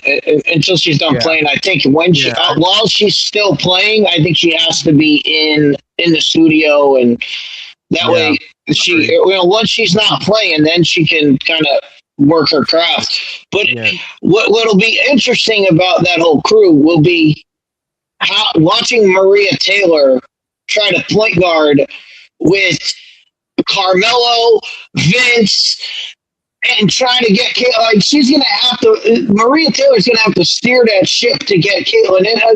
She's gonna have to throw her the ball a couple times to get her going. And it's gonna have to be a bullet. You're right. She ain't gonna be able to get a word in on those guys. They just go. They just go, and they just don't stop. And that scares me, especially given her plethora of knowledge of basketball. They're going to try to freeze her out, and I don't want them to. I don't want them to freeze her out. But as you guys mentioned, Carmelo Anthony is there. Vince Carter is there. And then you got Caitlin Clark, who knows a lot about basketball right along with these guys. How are they going to treat her? That's what I'm going to be interested to see.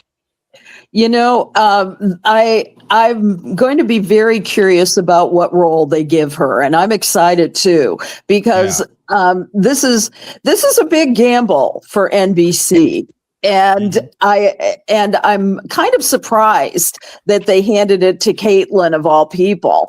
I know that it'll certainly get eyes on the game. However, you know, while she has been comfortable, I was saying before, Greg and I were just watching her interview with David Letterman, which was a couple seasons ago. And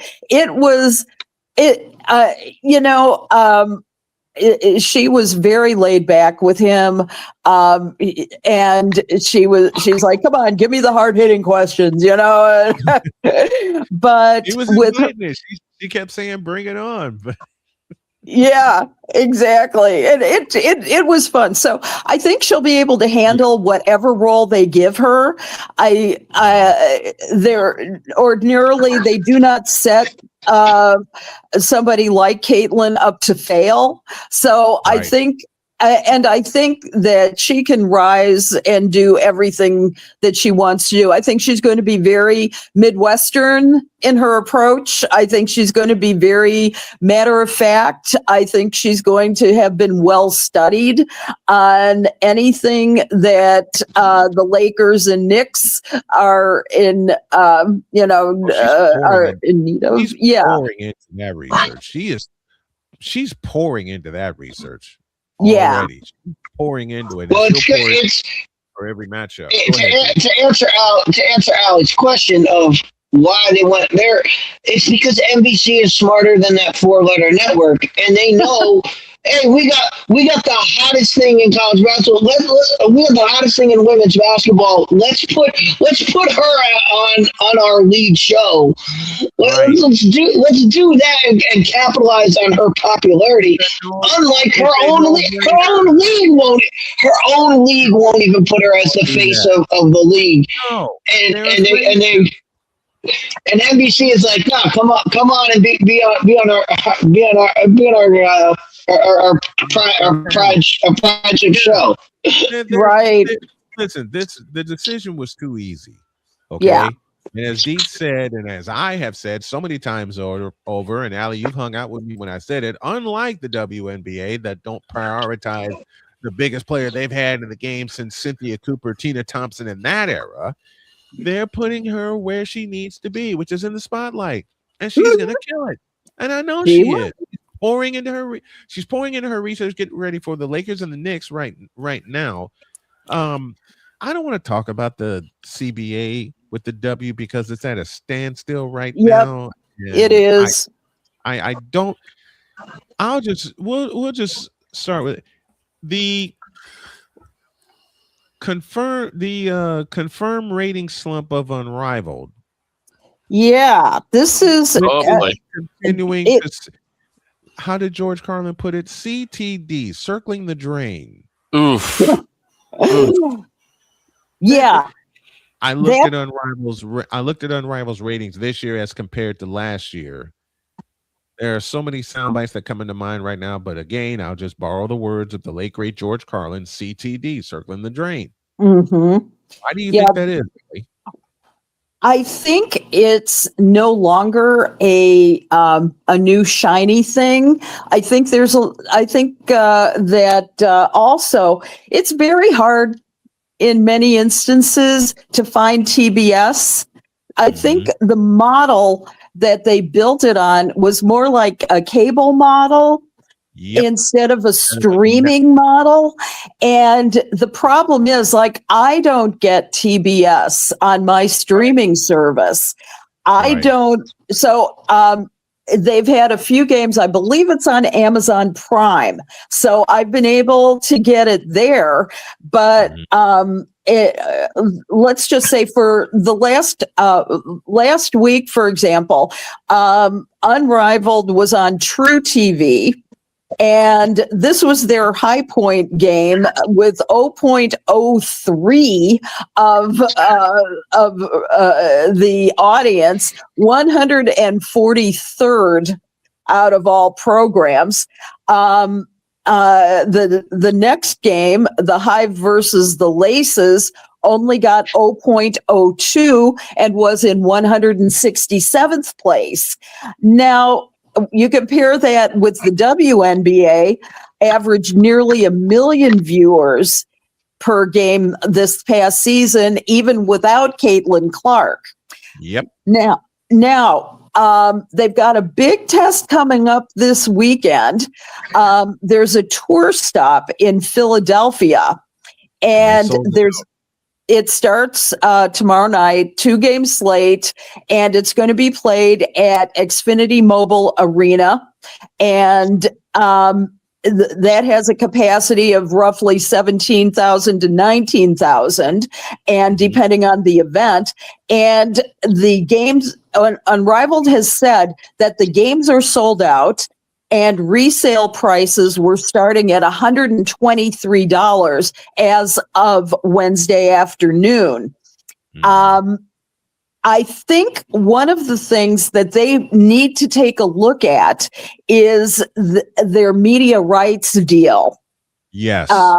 They have a 6-year media rights deal with TNT, reportedly worth 9 figures, but the parent company, Warner Brothers Discovery, can opt out after 3. And TNT also has equity in this league as well. And Warner Brothers Discovery itself is facing kind of a shaky future, as Netflix and Paramount are both trying to buy Warner Brothers Discovery. Is it sustainable as a league? I'd say that it is sustainable if you change the media model for it. Thank you. Because yes. what the 4-letter network does for the W, just to give them a little bit of an appease, 3 letters, ABC. Yes. You want to see a big game, you can always catch it. You can always do it like the way they did in the past. You can catch it on a free network. Right. Everything. Well, so the games will be on HBO Max. Basically. If you're looking for the streaming element, because it's TBS, True TV, and TNT. Those are through HBO Max. Yes. And Allie said something just a moment ago that really should hit home and cause them to relook at their options. You make it a streaming option and make it available for everybody, they'll pick it up in a heartbeat, even if they only tune in for a couple of minutes. Even if they only tune in for a couple of minutes, you got those eyes. But no, they want to put it on a traditionally structured cable model. And as Allie mentioned, she doesn't get TBS. What do you do with the fans that want to look at it and they can't get it? Mm-hmm. Right. And occasionally you can get it through HBO Max. Thank you for saying that, Dietz. It's just those games are also not as consistent. And there is a lot of competition. Also, not everybody has HBO Max. And not every number with HBO Max, as you mentioned last week, Allie, is counted toward the official viewership. Exactly. Which is contributing to this slump. Not all the eyes from HBO Max are counted because they are not counting them. They're Yes. only leaving Because they don't count, because that's not how streaming services are counted. Streaming services are counted by minutes watched. They're not so they don't know about the eyeballs and all that. Everything in Nielsen ratings, when you look at a streaming show, is by minutes watched and not how many views it has or how many people click on it. So right. It's a very different metric. Which is the reason why they need to change the metrics of how Unrivaled is watched, because I think that there are I think that you could call the league successful, and I think you can call it that if you measure it properly, and I don't think they've been measuring it properly. So how would you suggest they measure it? I would say that they would have to look at the structure of first of all the clicks that you get on.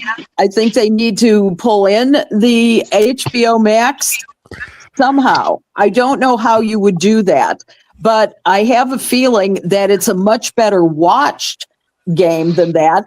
I would say that if somehow this model doesn't work out, what would there be to say that NBC couldn't pick it up as part of the deal? I mean, it would make perfect sense since they're trying to be the NBA. I think the more perfect avenue for it would be CBS. Probably. Thank you. That's what I was thinking. Because when they do March Madness. Oh, that's fair. That would, they get that. TNT has some of the games. TBS has some of the games. True TV has some of the games, and CBS. If they could weasel their way into CBS, and that may come when we get through the Super Bowl. When we get through the Super Bowl, CBS doesn't have much going on their weekend coverage. They might be able to squeeze in an unrivaled game and throw it on CBS, in between something, and that would make a huge difference. Absolutely. Because for the longest time, CBS basically ruled sports programming. They had the NFL, they had the NBA. For a while, they had Major League Baseball, and they have this little thing we like to call CBS Sports Saturday or Sports Sunday. If that model is still around, they can easily slip it in there, introduce it as a new thing, and then slowly make it work its way into the main programming. That's how they did it with the NBA in 1981. True. When the NBA first started going live, especially with something we like to recognize as Christmas Day games, they slid it under Sports Sunday, because the first one I watched was the Lakers and the Suns, Christmas Day 1981. They did that under the Sports Sunday label. And slowly it started making its way to the main network. And once they made it to the main network, the rest of the story. Right. Love that axe, Deets. That scares me every time. All right. It's not even to be scared, it's foam. Now I feel better. Be scared. Allison Moran joining us every single week with her take on women's sports. Love having you, Allie. We love you, my dear. We'll see you next week. Love you too. Have a great week. Thank you.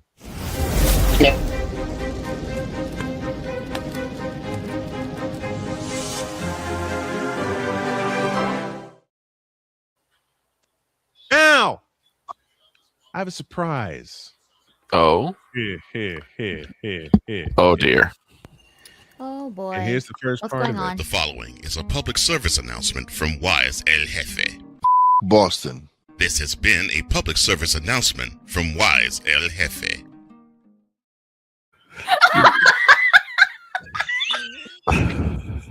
Oh, it gets better. When I chose this gentleman to sit in for me when I had my cancer surgery I couldn't have thought of a better person. Then he teamed up with Cole Johnson. Then Mentality was born. And all I got to do is this.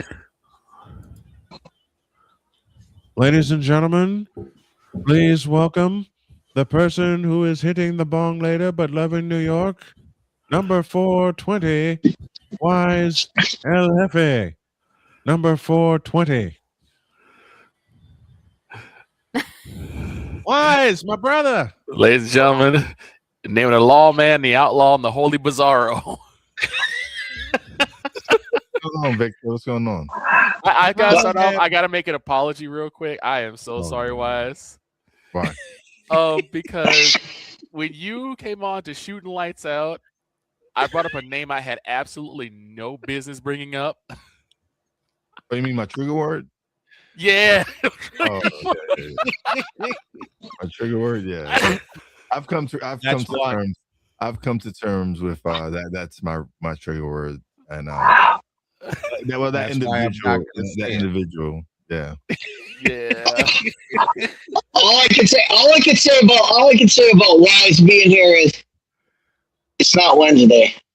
It really isn't. It isn't. Wise, how have you been, brother? It's been a while since you've been in studio with us. How have you been, man? Great to have you. Man, good. Working and grinding. Just building stuff, man. Just trying to make my way in this crazy world right now. So, hey, totally understand that. Just got back from Podfest. I was at Podfest a couple of weeks ago. Had a great time. Nice. Reconnected with some friends. But anytime I get to learn and grow in this field that we're in, right? Because this digital content right now is what we're doing right now is it's at an all-time high, right? This is if you're gonna really start creating a show, podcast, whatever it is, now is the moment, because there's so many different platforms that you're able to showcase your talents and you're able to do what you're doing. So for everybody else, we got a mixture of platforms, where we showcase not just this show, but the one I'm building and we'll bring back very soon. And Wise clued me into ChatGPT a long time ago. I was very hesitant to use it. Now I have it here. I have it here on my phone, and I also have it on my tablet just in case ideas pop up and I need to structure them. How did you get hooked in? How did you get hooked into that, man? Oh man, that was my man Jeff Ravilla. He when he got wind of it, he sent it to me like instantly, like yo. And the way he sent it to me was funny because we were both big hip hop heads, and he put in something for a Tribe Called Quest. I forgot what it was, but nice. He's the one who introduced it to me. And at first I was like you, I was hesitant, right? But then when I really started deep diving and started working on it and found it and used it as the tool that it was, right, to help me structure the show, help me figure out where I can improve in marketing or where I can improve in certain areas, it really made life much more easier for me. It made going from 2 to 3 hours preparing for a show and an audience member and preparing like my audience for who I was going to have. Now I have ChatGPT or whatever other software. I use multiple software, right? I use different things for different. I use different tools for different things. Same. And again, it goes for it. I get that from our brother Cole Johnson, right? Because he's a man of multiple tools. He uses different tools. He does different things. Yep. And that's where I kind of got that from, where you start using these tools and you start building a system that makes content creation or whatever you're doing so much more simpler. Yeah, it does. It's really helped simplify my play-by-play calls, my pregame shows, and everything like that. It's helped me simplify getting Snowman in the Morning on the air. And as you said, Wise, it knocked a lot of hours off of prep for me. So I can have some more free time. I can concentrate on getting my health back together, which it is. And I thank you profusely for introducing that to me and me finally not being afraid to use it. So much so that my wife is taking a deep dive into it to organize her business. And it's been a weapon and a half, man. It's been a weapon and a half. And I can't thank you enough for it. Whoops, wrong button. I can't thank you enough for it, my friend. It just it's a tool of tools. Yeah. Listen, it's a tool that's helped that if used properly, right? If you do the right things with it, you can build something amazing. But Yes, your newsletter, wise up, your newsletter, wise up that you put on LinkedIn. Yes. Wow. What made you come up with that idea? It was something that it was just something that I was going into, right? I'm using all these softwares. I'm deep diving into using Cast Magic. I'm using Minvo to clip my videos. I am using AI to simplify things. I'm using it for what the purpose is to make things much easier for me. It's not taking away creativity from me because I'm still the one generating the prompts. I'm still trying to figure out like whatever the questions that I need to ask my guests. It has to be thought of, right? I don't just take what AI gives me and just run with that. No, you have to really do your research. You have to make sure that the information that you have is correct. You have to really, absolutely. And at the same time, you also have to read up on your guests or whatever it is that you're doing or whatever program you're trying to run. It's again, I've learned from mentors like you, Chris Bass, from Cole Johnson, that when you're in this lane, right? If the media, whatever it is you want to call this, you have to be prepared, right? You have to make sure that you're up to date, that you're up in times with whatever's going on and whatever's trending. But again, it's up to you on how you use it and what's best for you and your company or whatever it is you're trying to grow. Well, you use the right word. You use the right word of a tool. Yeah. You know, any tool, and we've seen people. You know, we've seen the big AI debates and people who are firmly against AI. They're going to get washed. They're going to get passed by if they're not using this. If they're not using this tool effectively. But we've also seen the other side of it, as Wise was talking about. You can't just rely on the AI to carry you. You have to use the AI to further what you're doing. So, you know, if you're using it to research, if you're using it to gather stuff, you still have to have that you know, the wherewithal to say, all right, this is what AI is giving me. Let me see how I can make that work within what I'm doing. So AI is a very tricky thing, but it as you said, it's a tool. If you can master the tool, you can build something really nice. Absolutely. Yeah, no, that is you kicked it, you nailed it, you nailed it right in the head, right? It's a tool where if used correctly and used the proper way, you can make something amazing.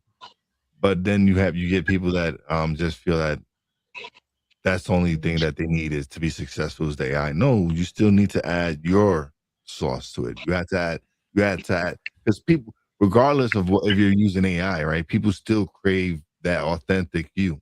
They want that authenticity from you. They want you to be real. So yes, you use AI for certain things, but at the end of the day, when I do Stuck in My Mind podcast, it's me asking those questions. It's me wording them the way I want to word them. Or if I don't want to ask a question, I won't ask that question. It all depends on how I feel and the flow of whatever it is. But you have to realize that it's a tool. Like use it for what it is and run with it, and it'll help you create. Like I was telling Cole the other day about you guys here on this show, right? It seems like you have found this chemistry. You found the right crew to help grow the show even further, right? Because Vic is on here frequently. I was mentioning the young lady with the anime. I love that. That's a great Oh view. yeah, Jen's a big part of the show now, and she's added so much to it. Now we find ways to keep her in. Of course, Dietz is here when we talk college football, when we talk sports, period. And you mentioned it, and Cole mentioned it to me. It's finding the right chemistry, and it's definitely the same with you with your Stuck in My Mind podcast, which I am a total fan of. I've been a total fan of the Stuck in My Mind podcast since you talked to me about it the first time in 2020 when I was in North Carolina. And now that it's all the way out there, man, I am a frequent listener. I'm a frequent watcher. Tell us how that podcast got started. Furloughed from work. It was the pandemic, right? It was like 2020. I was beginning of April, ending of March. I was furloughed from my job, right? And I had already purchased this podcasting equipment a year before. Yeah. Because I'm a big sports fan, and I was going to do a sports podcast with friends, and we never got to do it. So, but I had this equipment laying around, and there was so much going on at that time. It was the 2020 election. You had the George Floyd situation. You had just so much nonsense going on, and at the time, I just needed somewhere to vent and let out, and I started talking, and I enjoyed the thought of being able to put my thoughts out there and whatever, but it was just the content I wasn't enjoying the content because it was just so much negative stuff. And then when I switched over to interviewing people and connecting with a certain person that connected us, and he started bringing me guests, and I shifted more to an interview based podcast. It really started just growing from there, just evolving, and then the live aspect of it, I got it from my time co-hosting Snowman in the Morning with Cole. I enjoyed the interaction with the way the Vic and everybody else would interact in the audience, right? So I was like, man, I want that aspect that's stuck in my mind. So that led me to doing 3 live shows a week, Monday, Tuesday, Wednesday. And I love that. I'm and it helps me on editing, right? I don't have to edit my shows now because they're live, they're out there. So can't get any better than that. But it was doing this show and then also going to Podfest and connecting with other people and seeing them doing live shows. That really pushed me to really go the live aspect, because when you go the live route and people interact with the show, now it's their show as well. Right now that it gives them that connection, like, hey, they showed my comment on the screen. Like that aspect of it is something that I really love. So that's why I enjoy going live now. Were you afraid of it before going live? No, because once I started talking, it was easy. Like it became, and the more I talked, the easier it became. When I started Snowman in the Morning, I just plugged in the microphone and went with it. And now it's come to us being here 12 years, using the tools that you talked about to get us organized, the subject matter, everybody on the crew lending a hand into how we do things. And you and I had talked about this before. It's fun when it's together. Even when you improvise, it's fun. Because as you told me the first time we ever talked, you taped it and then you held on to it for a long time. Why'd you hold on to it for a while? It was more it was more a lot of record and delete, right? It was a lot of record and delete. Right. I didn't. It was more the self-doubt, like that self-doubt that you tell yourself, like, oh, who's gonna want to listen to this, right? Or I'm not a celebrity, I don't know anyone. Why would they want to tune in? So it was a lot of record and delete until the one day I was like on the phone with my nephew Poppy J, and we were just talking, and I was like, you know what? I just press record, and that was the first episode that stuck in my mind, was me talking to Poppy J and him on the phone, and not even having all the setup that I have now, right? I had a little basic $160 Behringer podcasting studio that I purchased on Amazon, and I didn't have the proper mic hookup from the phone to the mixer. So all I did was held the phone to the mic, and Bobby said what he said, and that was the beginning of my podcasting journey. We had a ton of fun when you were here with us at Snowman in the Morning, and I thank you for all the time that you spent with us and the time that you spend with us today. You know, Cole loves setting people up, right? You know, Cole loves setting people up and then dropping something that would just make everybody crack up laughing. One of the first times he really caught me off guard, he gave us this. The following is a public service announcement from Wise El Jefe, Boston. This has been a public service announcement from Wise El Jefe. I would think I've like I still say F Boston. Do you do it as often as you did before? Not really, because no, because we've we're coming back with mentality, but it's we're working on some things, but it's am I gonna go back to my my F Boston? I don't know. I think because for a while, I'd say for the first month, for the you first always worked something in about F Boston. It was yeah. I would anybody that was from Boston would get a big F bomb. It was fun. I had a good time, but now it's like but see, it's Cole, right? He knows he knows my triggers. So there's certain thing when he wants to get a certain reaction from me, he'll let you have it. he'll put my trigger on the screen, and so and it's quite a few. I'm trying to work on them. I'm trying to work on them. Understood. Certain people should not trigger me, but they do. They just they do. I one of my favorite rants from you, besides Boston, it was on Snowman in the Morning, and someone had gotten busted for using PEDs, and then out of nowhere, you just hear Wise say, "You know what? Don't suspend him. Just have him line up in front of his teammates, and every one of his teammates just punch him in the face."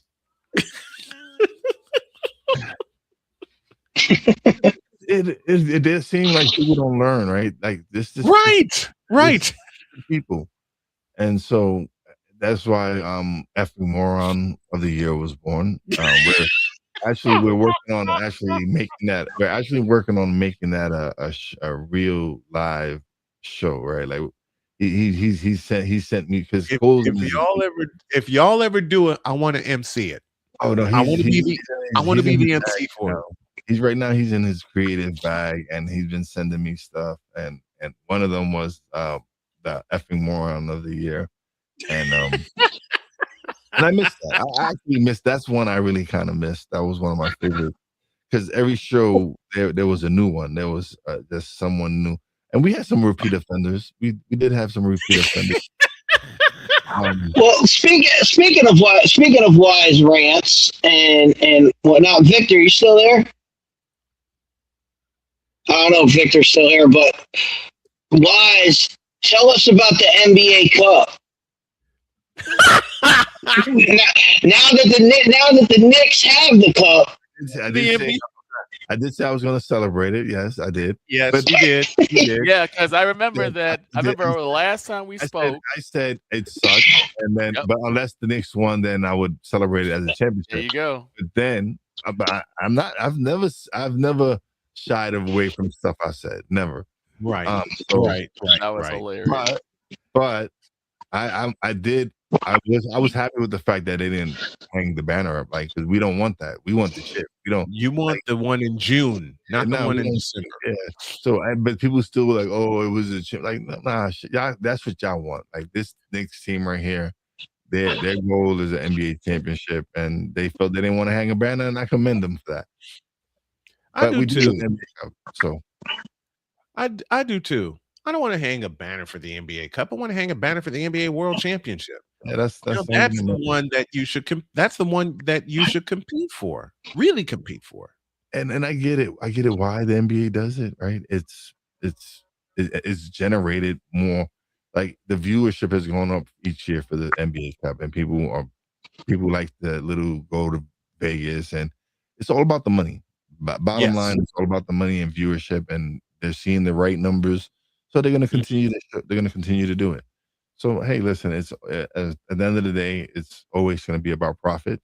And so yeah. Why is El Jefe hanging with us back in the old digs, updating us on everything that's going on with him? When is Mentality coming back? Because I know you guys are working on it, and you've hinted at it. It is. It's coming back soon. We're also so this is for all you content creators out there. I'm about to drop you some nuggets right now. So especially like if it's gonna be like, I know a lot of people have these networks and all this stuff, right? Mm-hmm. You guys that have multiple shows, create a YouTube channel for every single show. At the end of the day, it's an entity in its own. So Mentality YouTube channel will be coming soon. Okay. I have a cognitive cuisine channel coming soon as well on YouTube. And these are two shows that I'm very, very proud of, especially Mentality working with Cole, and then Cognitive Cuisine with Yayoi. It's and then just a lot of that's just one thing, and just a lot of encouraging of people who want to start a podcast, man. Just go ahead, and it don't take all this equipment. It just takes you just starting and pressing record and releasing it. That's the beginning. Let everything else work itself. But the first step is pressing record and releasing your episodes. And the other thing is that is the time. You know, you got to put the time into your recording, like as in being consistently like Wise was saying with Mentality. You have to find, if you have multiple shows, you have to find the time to work it into the other shows that you're doing.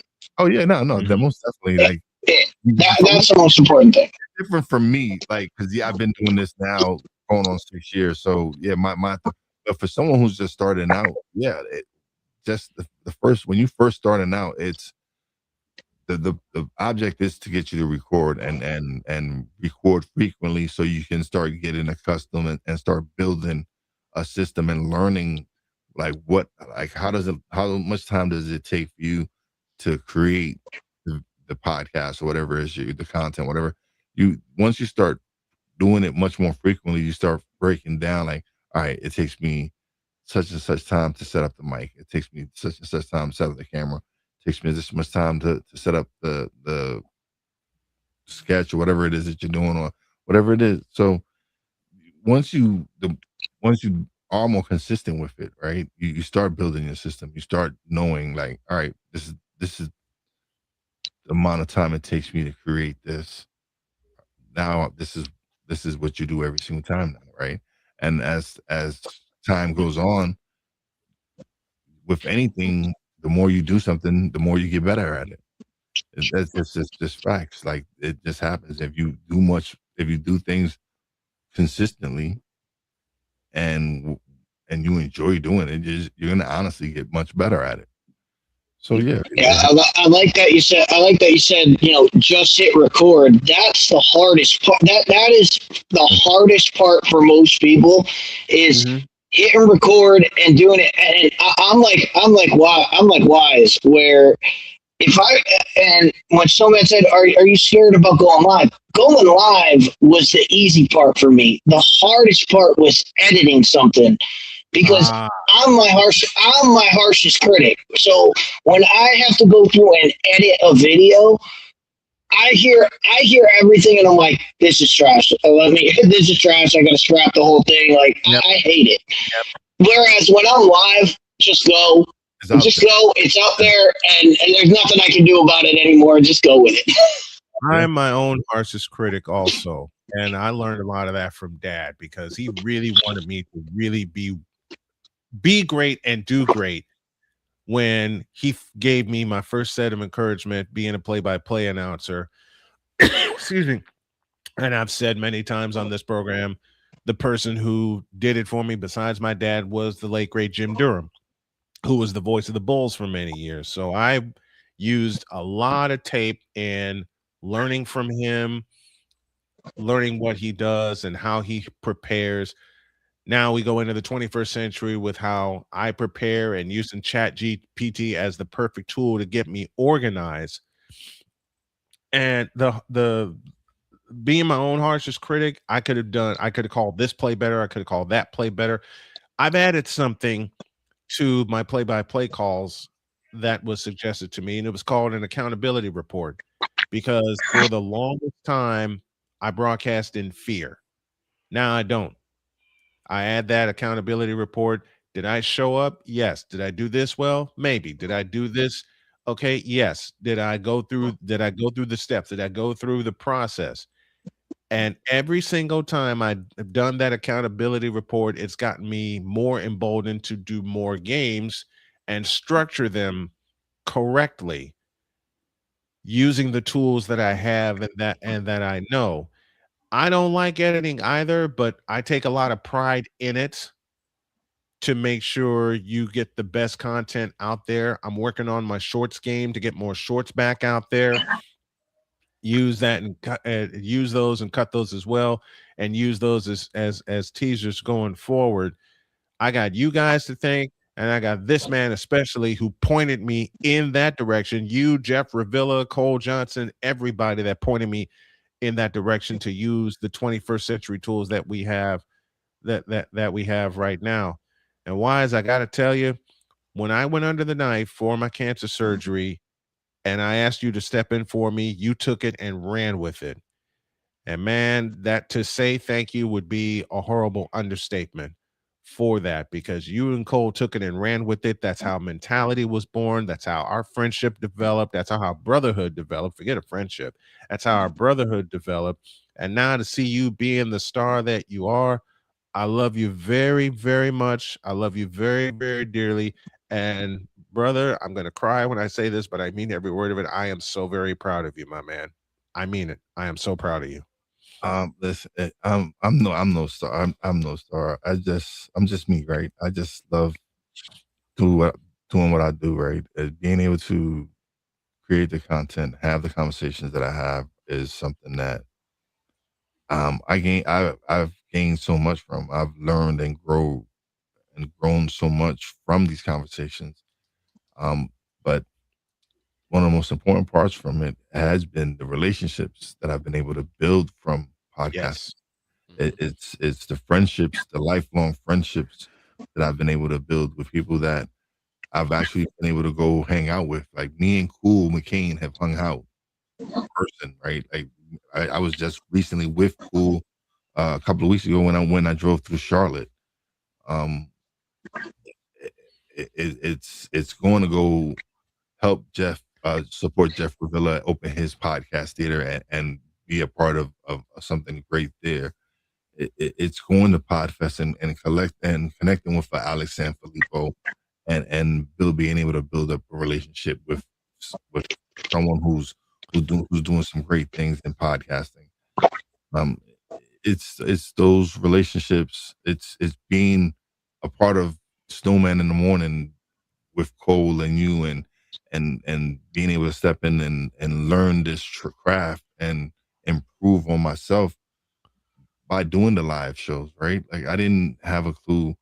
I wasn't in media. This wasn't what my shows weren't live. They were pre-recorded and edited and all this. So being able to go live and experience that here and learn from a veteran like you and be able to connect with a Chris Bass and learn from someone like him. And then of course we have the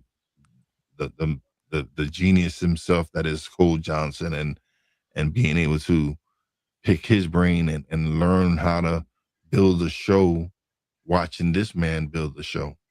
So it's learning from so many different people, looking at what Ben is doing at BS3, and it's all these things and showing me that you can build a media empire, right? Because BS3 is amazing. Like the stuff that they're doing over there at BS3 is inspiring, right? So well, speaking of live and editing, I would kick myself if I didn't get to ask you was, what's the feeling with John Harbaugh? Oh, go for it. I love the pickup, man. We've actually because the last few head coaches we've had have been fake head coaches. They've been more OCs than head coaches. We now have a CEO, right? Like we now have a Tom Coughlin back in the building. We have a Bill Parcells back in the building. Like there's people that are meant to be offensive. Like Josh McDaniels is a phenomenal offensive coordinator, but he's a horrible head coach, and it's been proven twice. Right? Yes, he failed twice as a head coach. But you put him in a situation where you give him a Drake May, a Tom Brady, and his offense, and even before that, he's always been a great offensive coordinator. Right. Brian Dable, great offensive coordinator when he was with Buffalo. Yes. It's just now, it's like you said, now you have the CEO of the whole thing. Yeah. I also think that right now you guys are set offensively with how Jackson Dart, Jackson worked. Dart. Like this first season, it's like, oh, the Giants gonna be something to look at. And y'all had a small time dealing with Mr. Unlimited Russell Wilson. I've never known a person who just walked out on the field and got booed. I don't blame Russ, man. I don't blame him. You know what? He was that bridge we needed, right? I don't think Jackson should have started the season. I'm glad he started when he started. But now with Malik coming back, Cam coming back, Tyrone Tracy showing that he has ability as like Tyrone Tracy had a great year. We need to bring Wan'Dale Robinson back. Right. He's that slot receiver that we need. Do we need more pieces? Yes. We need to improve the offensive line. Even though our offensive line improved this year, we still need work, right? There's the work need to be done. And well, it was just nice. It was just nice to see the Giants. And you mentioned the coaches. You mentioned the coaches you've had before. It was nice to see the Giants get their guy. And you remember why Brian Dable's there because Bill Cowher turned him down.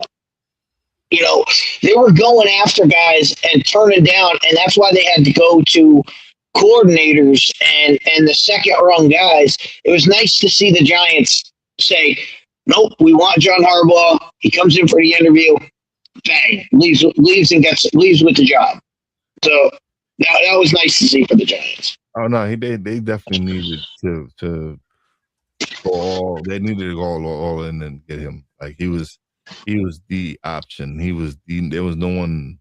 There was no one else. There was no one else that brought that type of pedigree, right? Like Kevin Stefanski. Well, he did. Yeah, he was a great head coach.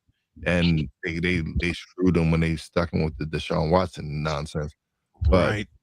Oh but boy. he's still not a John Harbaugh, right? John Harbaugh is he's a proven winner. He's shown that, and he was bringing up the fact that he was a special teams. No, he's been bred into coaching. Like it's in his blood. Like his dad, brother, you can see he knows what it is to build a coaching staff, and that's when you lack that, and you can see from one of his top coaches was just hired for a head coaching position, right? You have Monken as new head coach of the Browns. You have Mentor who just took over his old job, was one of his disciples as well. Like he has a tree. He has a tree of coaches that are under him. So I'm happy with it. I don't have no complaints. Now it's you have to give him the proper pieces now. Like we have some of the foundation, we have the quarterback, we have the receiver, we have two reliable running backs. Like now we need to add some more weapons. We need to add another receiver, some linebacker help. We definitely need to improve that secondary. There's some work to be done. But I'm happy in the direction we're headed. People were upset that we won the last two games, right? I was not. Right. Yeah, because they wanted a higher draft pick.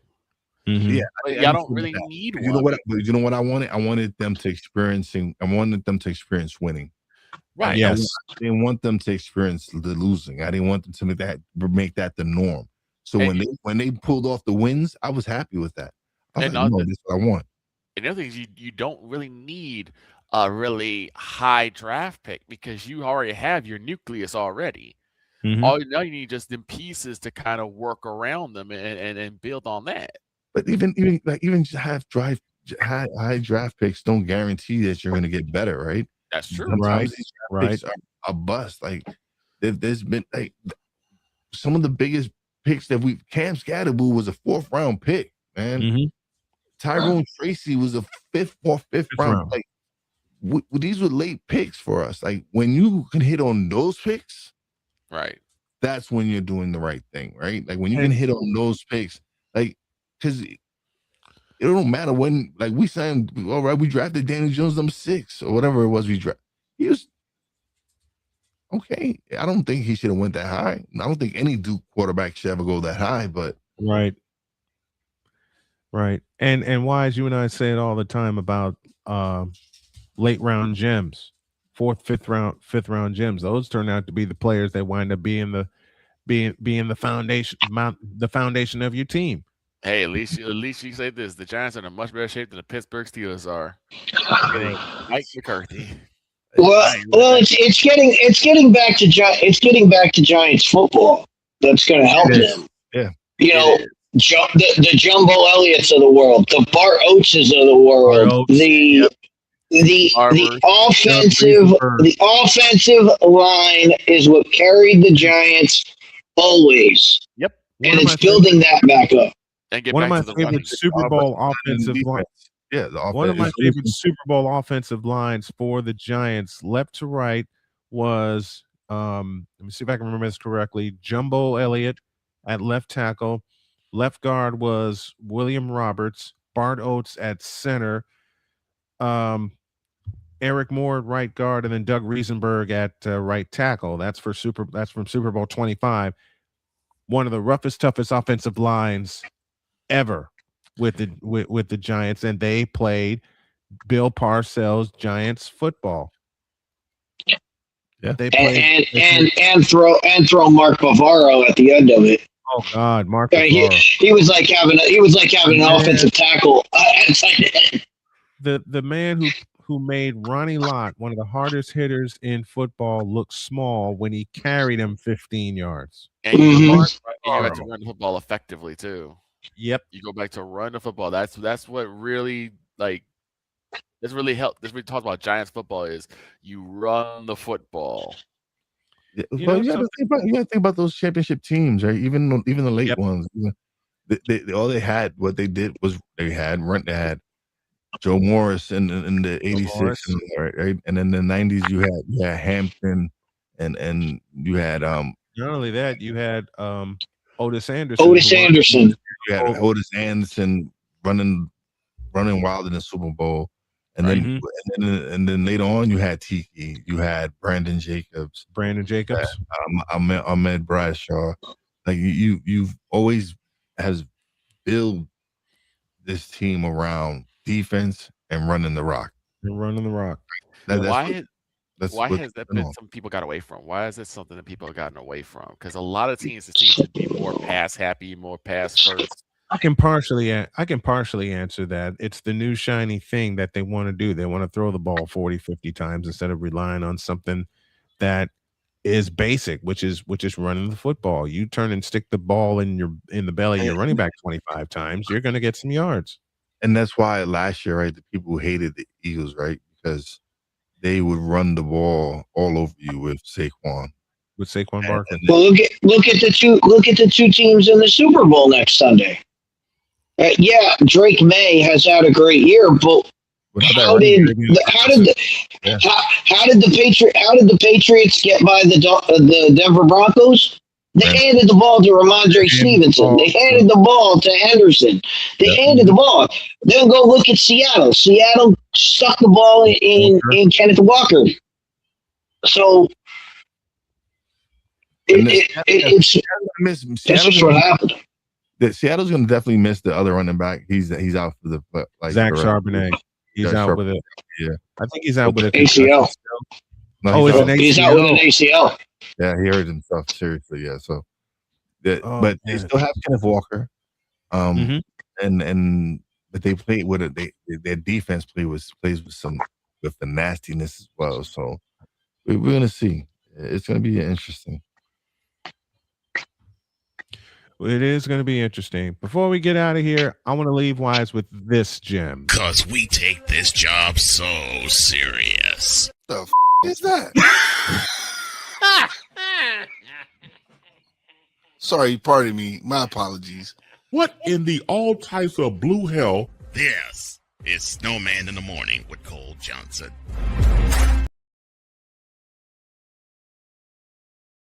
One of my absolute an absolute favorite. That was cool in his genius, right? Coming up with it was the L. It was the L. That was the debut of the L, and that's when Wise had that reaction. I got one moment that's like my favorite moment with Wise. Yeah, no. The Cole he just knows, man. He lobs the ball up perfectly for you every time. I have one of my favorite memories is it was one time, I think, Snowman, you were actually on vacation. Okay.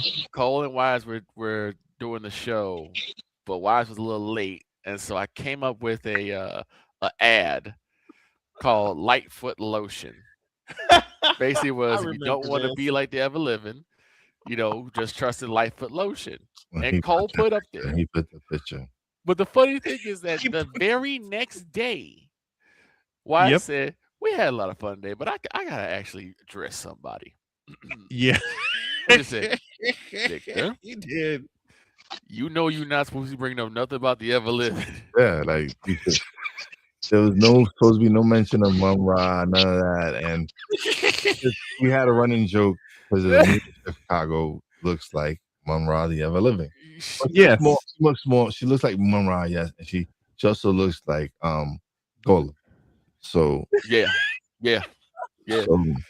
Well, the whole ever living came up because of Mr. Bass and about people going back to hell, and Uncle Foot like she needs to go back to Haiti. So, but just the fact that he just like stopped the show just to say, you're not supposed to bring up no Mum Ra, no ever living. I played that while I was on vacation with my wife.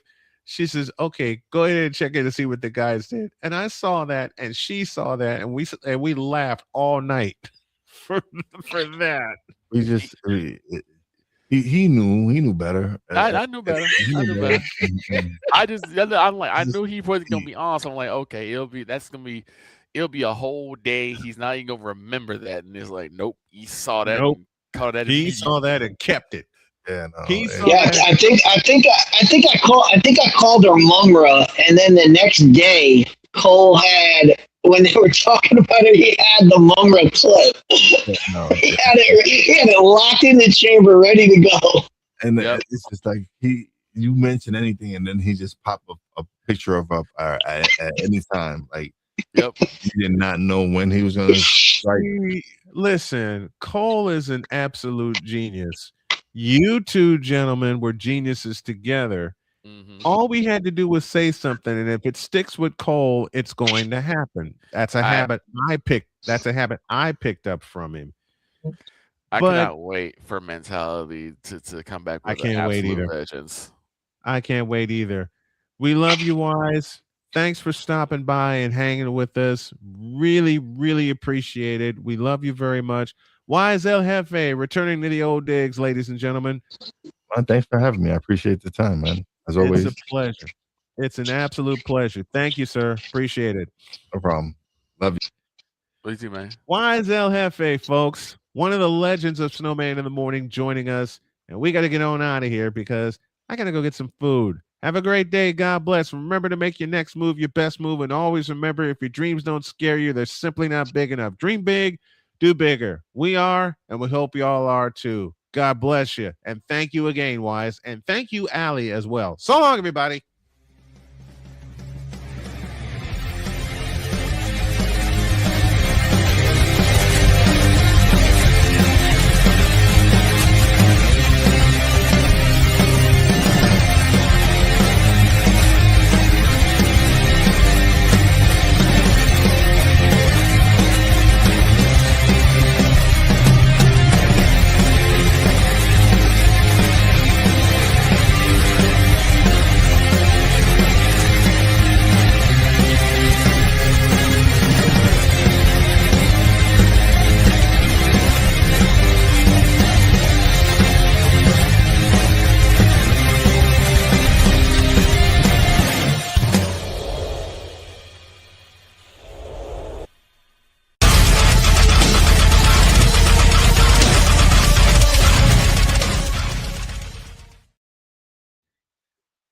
Plans for our games. No game today because we ran over on the show. No game tomorrow because a lot of prep to do. 2 of them Saturday and 2 of them Sunday. And always remember, the following is a public service announcement from Wise El Jefe. Boston. This has been a public service announcement from Wise El Jefe. Oh man.